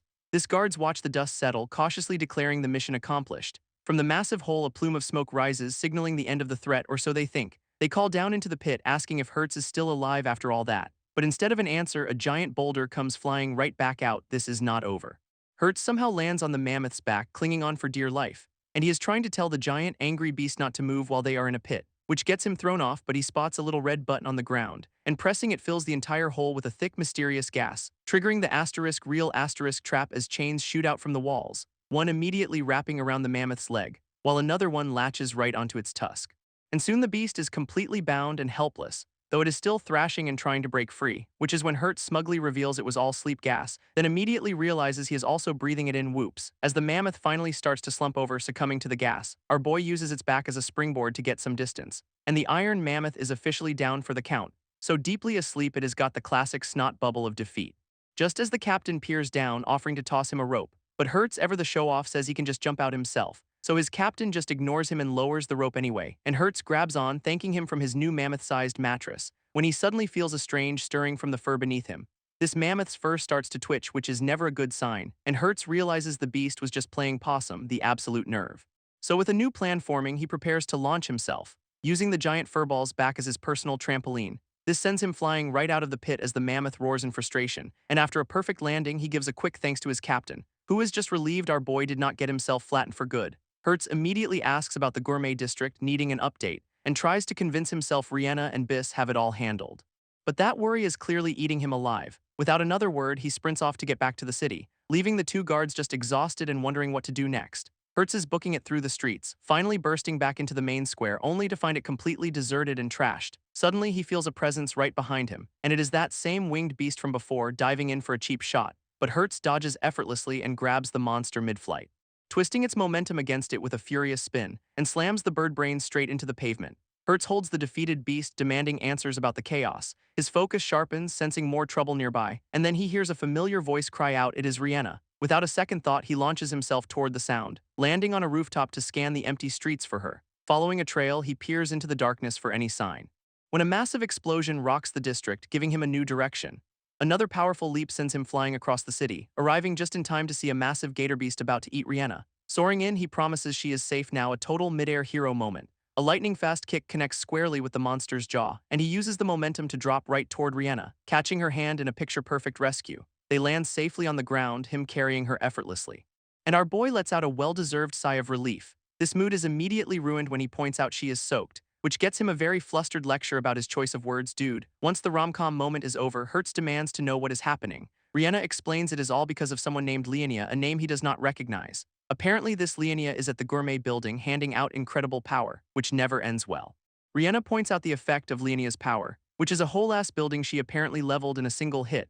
Hertz is floored. That is a feat only a handful in the Alliance can pull off. She explains that ever since this Leonia showed up, dream beasts have been spawning like crazy. Backup's been called, but they are still hours out, which is just fantastic. So Hertz decides he is going to find Leonia and figure out her deal himself. Elsewhere at the Gourmet building, Biss faces a room full of angry, shadowy people. One of them tests their newfound strength on a wall, and their spiky-haired leader demands the power he was promised. His whole crew joins in, looking like a very entitled, very dangerous mob. From the shadows, Leonia lets out a deeply unimpressed sigh. She emerges from a darkened doorway to confront the greedy crowd, casually remarking that they always bring trouble with them. These guys are a little confused by her combat maid attire of all things. Her only response is a smug, knowing little smirk. This leader pops some claws, asking if she is trying to get in his way. He grabs her, threatening her to spill the secret to getting more power. But with a dangerous red glow, she just dares him to finish that sentence. In a flash, she grabs his wrist with a grip of absolute steel and summons a massive energy blade to his throat, shutting him up real fast. This spiky-haired leader is completely stunned as his gauntlet shatters, because Leonia just casually deflected his big, scary attack without even trying, which sends him into a full-blown tantrum in front of his whole crew. So he winds up another energy blast, promising to tear her apart, only to get absolutely blasted from behind by some unseen force, while Leonia just calls him pathetic for not even lasting 30 hits. With the warm-up act out of the way, Biss and his friends get ready for the main event. As Leonia turns to the crowd, her expression deadly serious now, but her big speech is interrupted by a giant dream beast crashing the party, sending everyone scrambling as it soars through the fancy ballroom. And this Pelicamo lands right in the middle of the power-hungry mob, its massive webbed foot ready to stomp someone into a pancake. But Leonia just walks toward it like it is a slightly inconvenient pigeon, explaining that the ritual for power happens inside the bird's pocket dimension, then tells the very confused-looking group to line up and enter one by one, which is when a guy in a full clown getup decides this is all a scam, so he tries to bail, calling everyone suckers right as the bird's beak closes in, prompting Leonia, clearly done with this nonsense, to charge up an energy blast, firing a perfect shot that nails the clown right in his diamond-patterned chest, who gets zapped into submission for trying to skip out on the fun. This remaining goons are completely baffled by the clown getting zapped, so Leonia gives them a very simple, non-negotiable offer, asking if anyone else has a problem with the company policy. Shockingly, there are no more complaints, just eager volunteers, so the line forms to get swallowed by the giant dimension bird. While Leonia complains about being sleepy, getting a lecture on skincare, her boredom is interrupted by someone stepping out of the bird's beak, as a white-haired guy makes a very dramatic, ground-shattering entrance. He lands with a classic "found you." He has clearly been hunting them. This poor dude about to be eaten begs this newcomer for a rescue, but a woman with a book appears and just tells him to shut up. This white-haired guy puts it together. They have been feeding people to this thing. Now he is radiating pure rage, promising payback for the trashed city. Leonia just sizes him up, casually dismissing him as a second-class threat, though his bookish companion notes she did not realize someone so strong was here, admitting to herself he is not going to be an easy opponent. Leonia's assistant is just worried this fight will throw off the schedule, so Leonia decides they will just team up to end this quickly. This book reader agrees, and both women power up for a 2-on-1, which the new guy is more than happy to accept, ready for the brawl. This brawl kicks off with the new guy taking on Leonia and her assistant 2-on-1, and he is immediately blasted back by a massive pillar of red energy, when a new voice declares he is not letting them by any time, because apparently that is his job, as another villain crashes the party. This blonde dude starts screaming at Hertz, announcing he is back from jail for revenge. And he is pointing at the wrong guy, but the dramatic monologue is in full swing. So he volunteers to fight first, eager to show off his brand new power-up. But the white-haired guy tries to ignore him and go for the bird, getting cut off and pelted by some kind of glowing red projectile, which turns out to be a playing card of all the ridiculous things. This card slinger blocks the path, but our hero just dismisses him as a second-class threat. Though he is a little surprised this guy got out and powered up so quickly, and the blonde dude is just soaking it all in, confirming he has hit second rank. He explains his convenient jailbreak was thanks to a dream beast rampage, because a random lizard monster just happened to smash his cell. What are the odds? Now he has fully sworn his loyalty to Leonia for this shot at payback, smugly asking how his new power feels up close. bragging that he got 10 years worth of strength in just a few days. To prove his loyalty, he draws a fresh hand of cards and offers to deliver the white-haired guy's head straight to Leonia. So the card slinger opens with a flurry of deadly projectiles, and our white-haired hero gets tagged, sent reeling by the attack, forcing him into a desperate flip to dodge the incoming swarm. But the cards just keep coming, slicing through the ballroom air. And he lands looking more curious than panicked, which is a choice. Oh, that is why the cards have a homing function. Lovely. Now he is on the back foot, batting away the attacks as they close in, each one deflecting with a burst of dangerous energy. This blonde villain brags his new second-rank power gives him pinpoint control, and he can fly these things anywhere he can see, a total show-off. This whole room is now his personal hunting ground with no escape. But our boy decides it is time to take a little gamble of his own. He plants his feet, ready to counter instead of just running, and in a flash he snatches two of the cards right out of the air, even complimenting himself on the catch, a true professional. Then he just crushes them between his hands like it is no big deal, realizing they are just vessels for injected power, which was a terrible idea because they detonate right in his face. This card slinger confirms the trap, touch one and it goes boom, and he is already charging up another one, a swirling ball of pure malice. This card slinger unleashes his finishing move, a poker-themed energy wave, but our boy just grits his teeth ready to take it head-on. This whole room erupts in a massive blast of red card energy, and he actually manages to slap the attack aside, emerging from the smoke with a condescending smirk, admitting the guy got stronger. Then calls him out, saying this is not his real power. This villain starts sweating, yelling that our hero is just scared, classic projection. Suddenly, the white-haired guy spots a new energy signature from behind him, as a blast of red light comes screaming back at its owner. Turns out our boy just launched his own counterattack, instantly closing the distance and grabbing the totally stunned villain. With zero effort, he just overpowers the guy completely, who cannot believe he got blitzed so easily. Now he has got him by the collar and lecture time is officially in session. This blonde dude demands to know how he did it, so our hero explains the trick. He just fired his own blast to redirect the card explosion right back at him. He calls the technique flashy but weak, even comparing it to casino tricks, which is just brutal. Then he drops the ultimate insult. He is the weakest second rank he has ever seen. This sends the villain into a spiral of denial, insisting he is invincible, while our hero prepares to prove him very wrong with a charged-up fist. And Hertz delivers the final punch, a clean shot right to the jaw, sending the card slinger absolutely flying across the ballroom, where he lands in a heap, completely out cold, one and done. Hertz just scoffs, calling his borrowed power sloppy and uncoordinated, then wonders if the guy's body could even handle a real power-up anyway.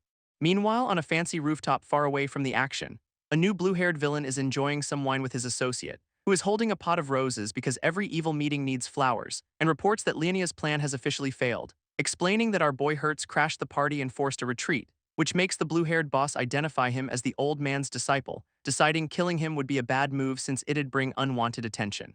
But he is not worried since all this chaos is bound to attract other big shots, and right on cue a fleet of flying pirate ships fills the sky, led by one of the Alliance's 9 great generals, a guy named Cloud, who is apparently on his way to the Gourmet district, telling his crew they have got about 30 minutes left to go and to just hang in there until they arrive. Back in the ballroom, Hertz is looking smug, leaning against a door, while someone on that rooftop below asks what all the commotion is about.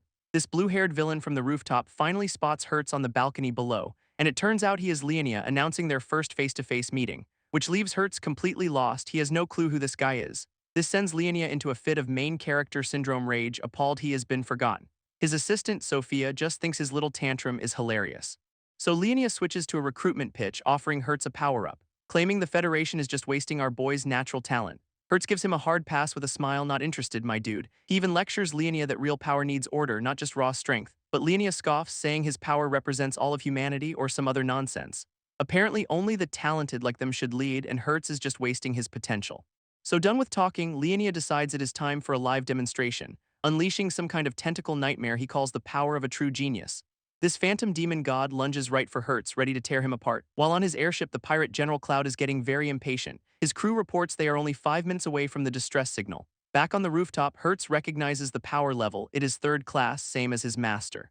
And the monster gloats that it is more than enough to take him down. For once, it is not bluffing. Hertz is completely paralyzed, realizing he is outmatched. As Cloud watches from afar, noting the building is about to collapse from the fight, General Cloud decides he has seen enough, announcing he will handle this himself, and just casually swan dives off his flying pirate ship, because of course he does. His landing is anything but casual, cracking the ground with pure force.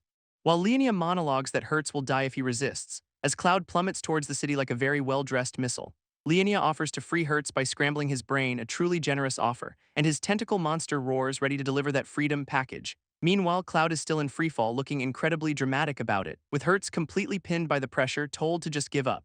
But the general starts a countdown from above, only 6 seconds left. With the monster's tentacle inches from his face, Hertz just glares back. As Cloud rockets downwards, the countdown hitting 4 seconds, and now it is down to 2 with our boy still unable to move an inch. Just in the nick of time, Cloud lands on the balcony announcing his arrival, blazing forward in a flash of purple energy to intercept the attack, and drawing a glowing energy blade to block the monster's strike. He slices right through the tentacle with zero apparent effort. This deflected blast carving a path right past a very unimpressed Leonia, whose tentacles just wrap around him looking more like a fashion accessory now. Cloud immediately confronts him, but Leonia just greets him like an old friend at a party. Cloud brings his energy blade down in a massive, building-slicing arc, and the attack screams right towards a very unbothered-looking Leonia. His assistant Sophia panics, yelling for him to watch out. As the glowing sword slams directly into his tentacle monster shield, Leonia, however, is completely fine, telling her not to worry, casually calling the near-death experience a close call. He then suggests they take the fight somewhere less cramped because manners are important, but Cloud makes it clear he is not letting him get away. Down on the ground, Hertz wheezes out a thank you to his rescuer, then immediately worries about fighting Sophia because she is a woman priorities man. Meanwhile, Sophia's having a little crisis about being more than a puppet, before deciding to just get on with the mission anyway. A monster tentacle then looms over her, ready to attack, its tip opening up like some kind of horrifying flower cannon, and Leonia reappears, but now he is blonde and in a new suit, a total glow-up, doing a dramatic flip through the air to make his grand re-entrance. Hertz yells at the monster for butting in, not realizing who is controlling it. As Leonia lands, framed by his own tentacles looking down on our boy, he immediately starts powering up with some sinister red energy, his aura flaring as he reveals a much more intimidating form. Leonia, in his glow-up form, tells his puppet to back him up while he runs wild, and on the deck, General Cloud plants his feet ready to throw down. A completely different blonde swordsman powers up with a red aura, launching a flying kick at Hertz, who yells out the name Biss, totally stunned. As this is happening, Sophia watches Cloud fight a third person on the deck, and she just smirks, telling them to enjoy the chaos while it lasts. With her job apparently done, she just turns and walks away from the mess. Back with our boy, Hertz raises his sword to defend against Biss's attack, but the blonde fighter unleashes a massive wave of golden energy right at him. Hertz barely dodges, the attack tearing up the floorboards behind him, leaving him scrambling for a handhold on the splintered wood. Above him, Biss just tells him to focus, like this is just friendly training. Then he rips a massive circular chunk of the floor right into the air, swinging the makeshift shield like he is about to take Hertz's head off. This disc shatters and Biss realizes he has to pin Hertz down or he is finished. His face hardens with resolve, knowing the stakes are very real now. This dude balances on the flat of his sword, preparing for another total show-off. He launches forward in a flurry of golden slashes, meeting Hertz's new blue aura. Our boy roars, finally pushing back with some serious power of his own. Biss, however, looks completely unfazed, pressing his relentless aerial assault. Hertz explodes forward, charging right at Biss, who counters by slamming his sword into the deck, unleashing a shockwave. And the blast tears a massive hole right through the wall behind him. His expression is all business, ready for the next move. As the whole deck erupts in a storm of splinters and spikes, a voice yells, "Open your eyes," as the battlefield falls apart. While Biss's eyes are glowing, his focus absolute. Suddenly, the scene cuts to a lone sword on the deck, humming with power, because General Cloud is having his own epic fight nearby. Facing off against a white-haired opponent who swears he is not escaping. This guy just catches the glowing energy blade with his bare hands, smirking as he boasts that he can read every single one of Cloud's moves. Cloud, however, reveals a hidden blade, unleashing his absolute slash. He lands in a solid stance, sword practically vibrating with energy. That hidden blade goes right through the guy's chest, gotcha. You can just see the instant regret on his face, he did not see that coming.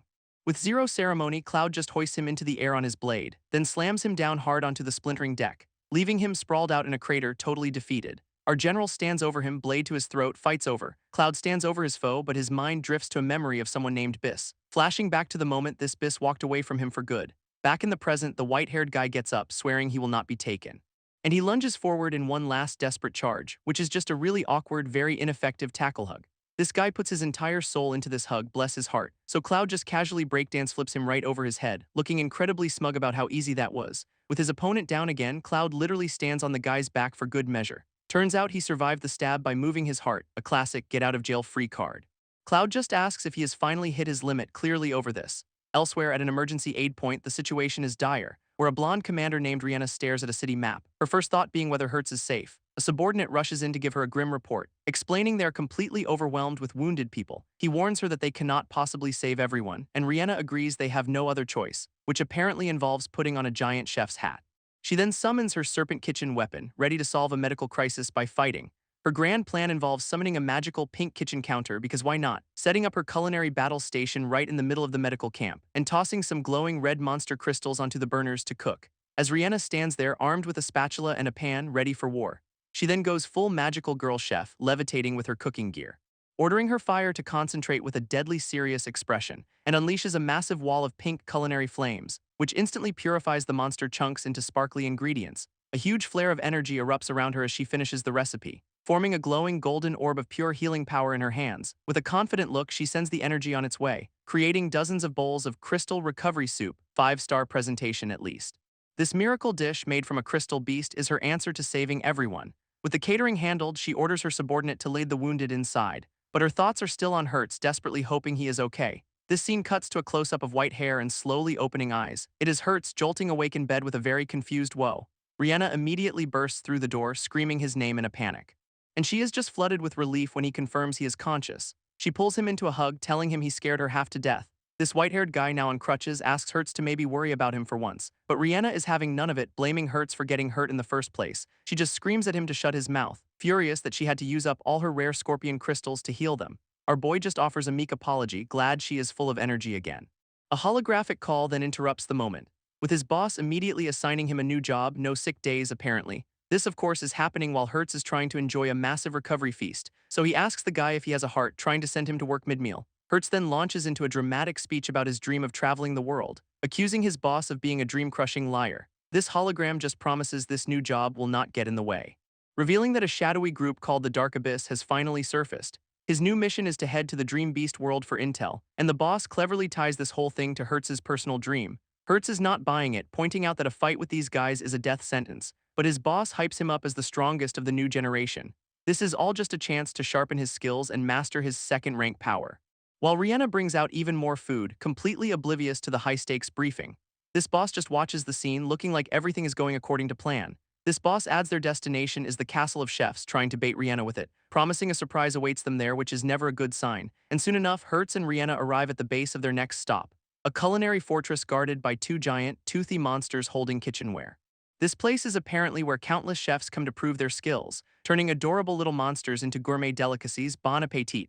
This whole city is a ridiculously tall tower in the Dream Beast world, making our duo look like a couple of ants at the base of it. As they walk, Hertz complains about the wind while lugging a giant box, but he is just smirking as a full-on lightning storm rages above them. Then the gale instantly turns into a downpour, because of course it does, sending them scrambling up the side of the tower to find some cover. Hertz spots what looks like a spooky tree that could offer shelter. He climbs right for it, commenting on how brutal the weather is out here. Getting closer, he finally senses something is a little off with his safe spot, but still cheerfully invites Rihanna to join him under the creepy branches. Rihanna, however, freezes, telling him to wait as she senses the obvious danger, screaming a warning just as the tree reveals its monstrous form. Too late, Hertz gets punted by a shadowy branch leg for his troubles, leaving Rihanna to face down the now fully awake and very angry monster tree. This monster tree's trunk suddenly splits right open, revealing Hertz trapped inside, looking pretty annoyed about it. He channels a massive burst of power into his hand, unleashing it all at once from within the beast. This results in a very satisfying internal explosion. Problem solved. Hertz lands, immediately lecturing Rihanna on letting her guard down. Classic. Rihanna just looks up at the tower, worried they are already in over their heads, while he asks if they are seriously supposed to climb this thing. His grand plan involves telling Rihanna to just get inside the giant box for now, and with her safely stowed away, he approaches the dead tree monster. He then teases her that in the past she would have been useless here, but now he has got a new trick up his sleeve, using his dream power to literally rocket up the side of the tower. Our boy is clearly enjoying this, feeling totally unstoppable with his new power. Rihanna, meanwhile, is screaming for him to slow down, not a fan of heights. They soar through the sky, clearing the storm in seconds, sticking a perfect superhero landing right at the top. And there it is, the entrance to the Castle of Chefs. Rihanna pops out of the box, absolutely buzzing with excitement to start cooking, just as a shadowy projectile comes hurtling down right at them. Hertz is immediately greeted by a giant tiger-striped monster leg slamming down. It is a high-rank clown gorilla dream beast radiating some serious bad vibes, but our boy is just thrilled, saying he was itching for a little action. He gives the monster the classic come-at-me finger full of confidence, which of course triggers its four-armed super buff rage mode. This thing looks absolutely furious now, ready to tear him apart.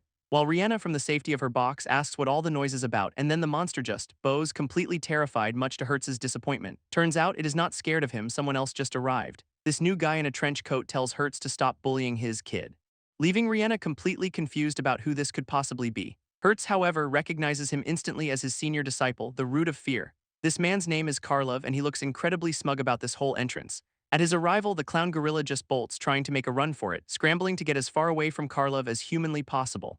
Rihanna is also ready to bounce, but Hertz calmly tells her nothing's going to happen. Too late for the gorilla, though Karlov instantly cuts off its escape route, effortlessly cornering the now panicked beast with a smirk. He then asks Hertz if this monster is his friend, just dripping with condescension, before lifting the poor thing into the air with energy strings like a helpless puppet. Karlov makes the giant gorillas dance like helpless puppets on his energy strings, explaining he is just draining their energy, so do not get in the way. With a flick of his wrist, the monsters are completely pacified, standing at attention, followed by his grand, smug welcome to the Castle of Chefs. This whole area is a massive, modern plaza at the base of the tower. Hertz asks how he did it, and Karlov says he just stimulated its brain with dream power. A simple method where fear stops the monster cold, which totally amazes Rihanna. But Hertz knows this is no simple trick, recognizing the power of a ninth general. Rihanna, meanwhile, has already forgotten the fight, mesmerized by a stall of bizarre ingredients, and immediately identifies a poisonous but nutritious rock potato, a chef's dream apparently. Her tour continues with an explosion chili and some very questionable-looking blue bananas, leaving her absolutely losing her mind, ecstatic over all these rare finds. Hertz, however, just casually snacks on one, complaining it is not even that good. Then bites into the explosion chili, disappointed it is not spicy enough, which promptly detonates right in his face because of course it does. Rihanna turns around, feigning surprise at the very predictable outcome. Finding our boy dazed and covered in soot slumped against his box, she immediately starts lecturing him for eating random dangerous things, explaining that chili literally explodes to avoid being eaten by amateurs like him. Karlov compliments her knowledge, so she proudly announces she is the youngest second-rank chef around. Karlov smugly announces a special ingredient contest is starting right now. What a coincidence. And the ingredients are of course a bunch of glowing, freaky-looking monster parts. Explaining the whole point is to turn this dangerous stuff into edible gourmet meals. He hypes up the competition, saying the prize is massive since it is the very first one. Revealing the grand prize is the title of special rank chef. Rihanna is immediately hooked, her eyes practically glowing at the opportunity, kicking off a history lesson about a time when beasts roamed the world. We see people filing into a massive stadium as the origin of chefs is explained, with a new announcer revealing how humans first turned dream beasts into food. These ingredients were originally terrifying monsters like giant snakes and gators. And the pioneers were the first chefs to actually tame and cook them. Their mission was to find rare ingredients and make humanity stronger through food, which the announcer emphasizes with a dramatic point to the sky, shouting out a grand welcome to all the chefs in the stadium. He then directs their attention to a massive pantry, their culinary battleground, which holds 32 kinds of rare ingredients, each with its own deadly flaw. Rihanna eyes the selection, including a monster pumpkin and a skeletal piranha. As the announcer declares the rules are simple with an hourglass set to go, they have 5 hours to use any ingredient they want from the shelves, but the final dish has to be something that actually strengthens a practitioner. This announcer lays out the rules, judging is based on taste and effect, scored out of 10, and the judges are all legendary chefs, so no pressure at all. Karlov seems to be having a flashback to a cheering crowd, feeling the weight of it all. Rihanna, however, is having a full-blown crisis of confidence right now, but Hertz offers some classic cool guy encouragement from the sidelines. That is all it takes. Her battle spirit is instantly reignited, ready to go. A hand raises to signal the start of the culinary showdown, and the announcer officially kicks things off with a dramatic chop. Rihanna's main motivation is making sure that idiot Hertz does not look down on her, which is fair. She immediately zips through the pantry, a blur of red energy and determination, sending massive, glowing monster parts flying through the air around her. With a giant cleaver in hand, she is ready to show everyone what she can do. Meanwhile, Karlov asks Hertz if their master orchestrated this little reunion, but Hertz just plays it coy, saying a lot went down in the Gourmet district. Karlov then reveals some guy named Leonia is here with a crew looking for trouble. He puts Hertz on the spot, asking what his plan is now. Our boy gets that familiar battle-hungry grin, ready to crash the party, and Karlov agrees they should make the first move to end this. With a quick fist bump, the two disciples officially team up. Just then, a mysterious figure in a white cloak approaches the contest hall. This mysterious cloaked guy from before makes his grand entrance, casually buzzing himself into the contest hall with a smug grin, bringing along his own personal entourage in a very suspicious covered cart. And he struts in like he owns the whole damn place, walking right past the other chefs who are just trying to do their jobs, before one of his goons just eats a random contestant out of the way, leaving the other chefs completely stunned by the sudden violence, which catches the attention of a white-haired chef in the stands.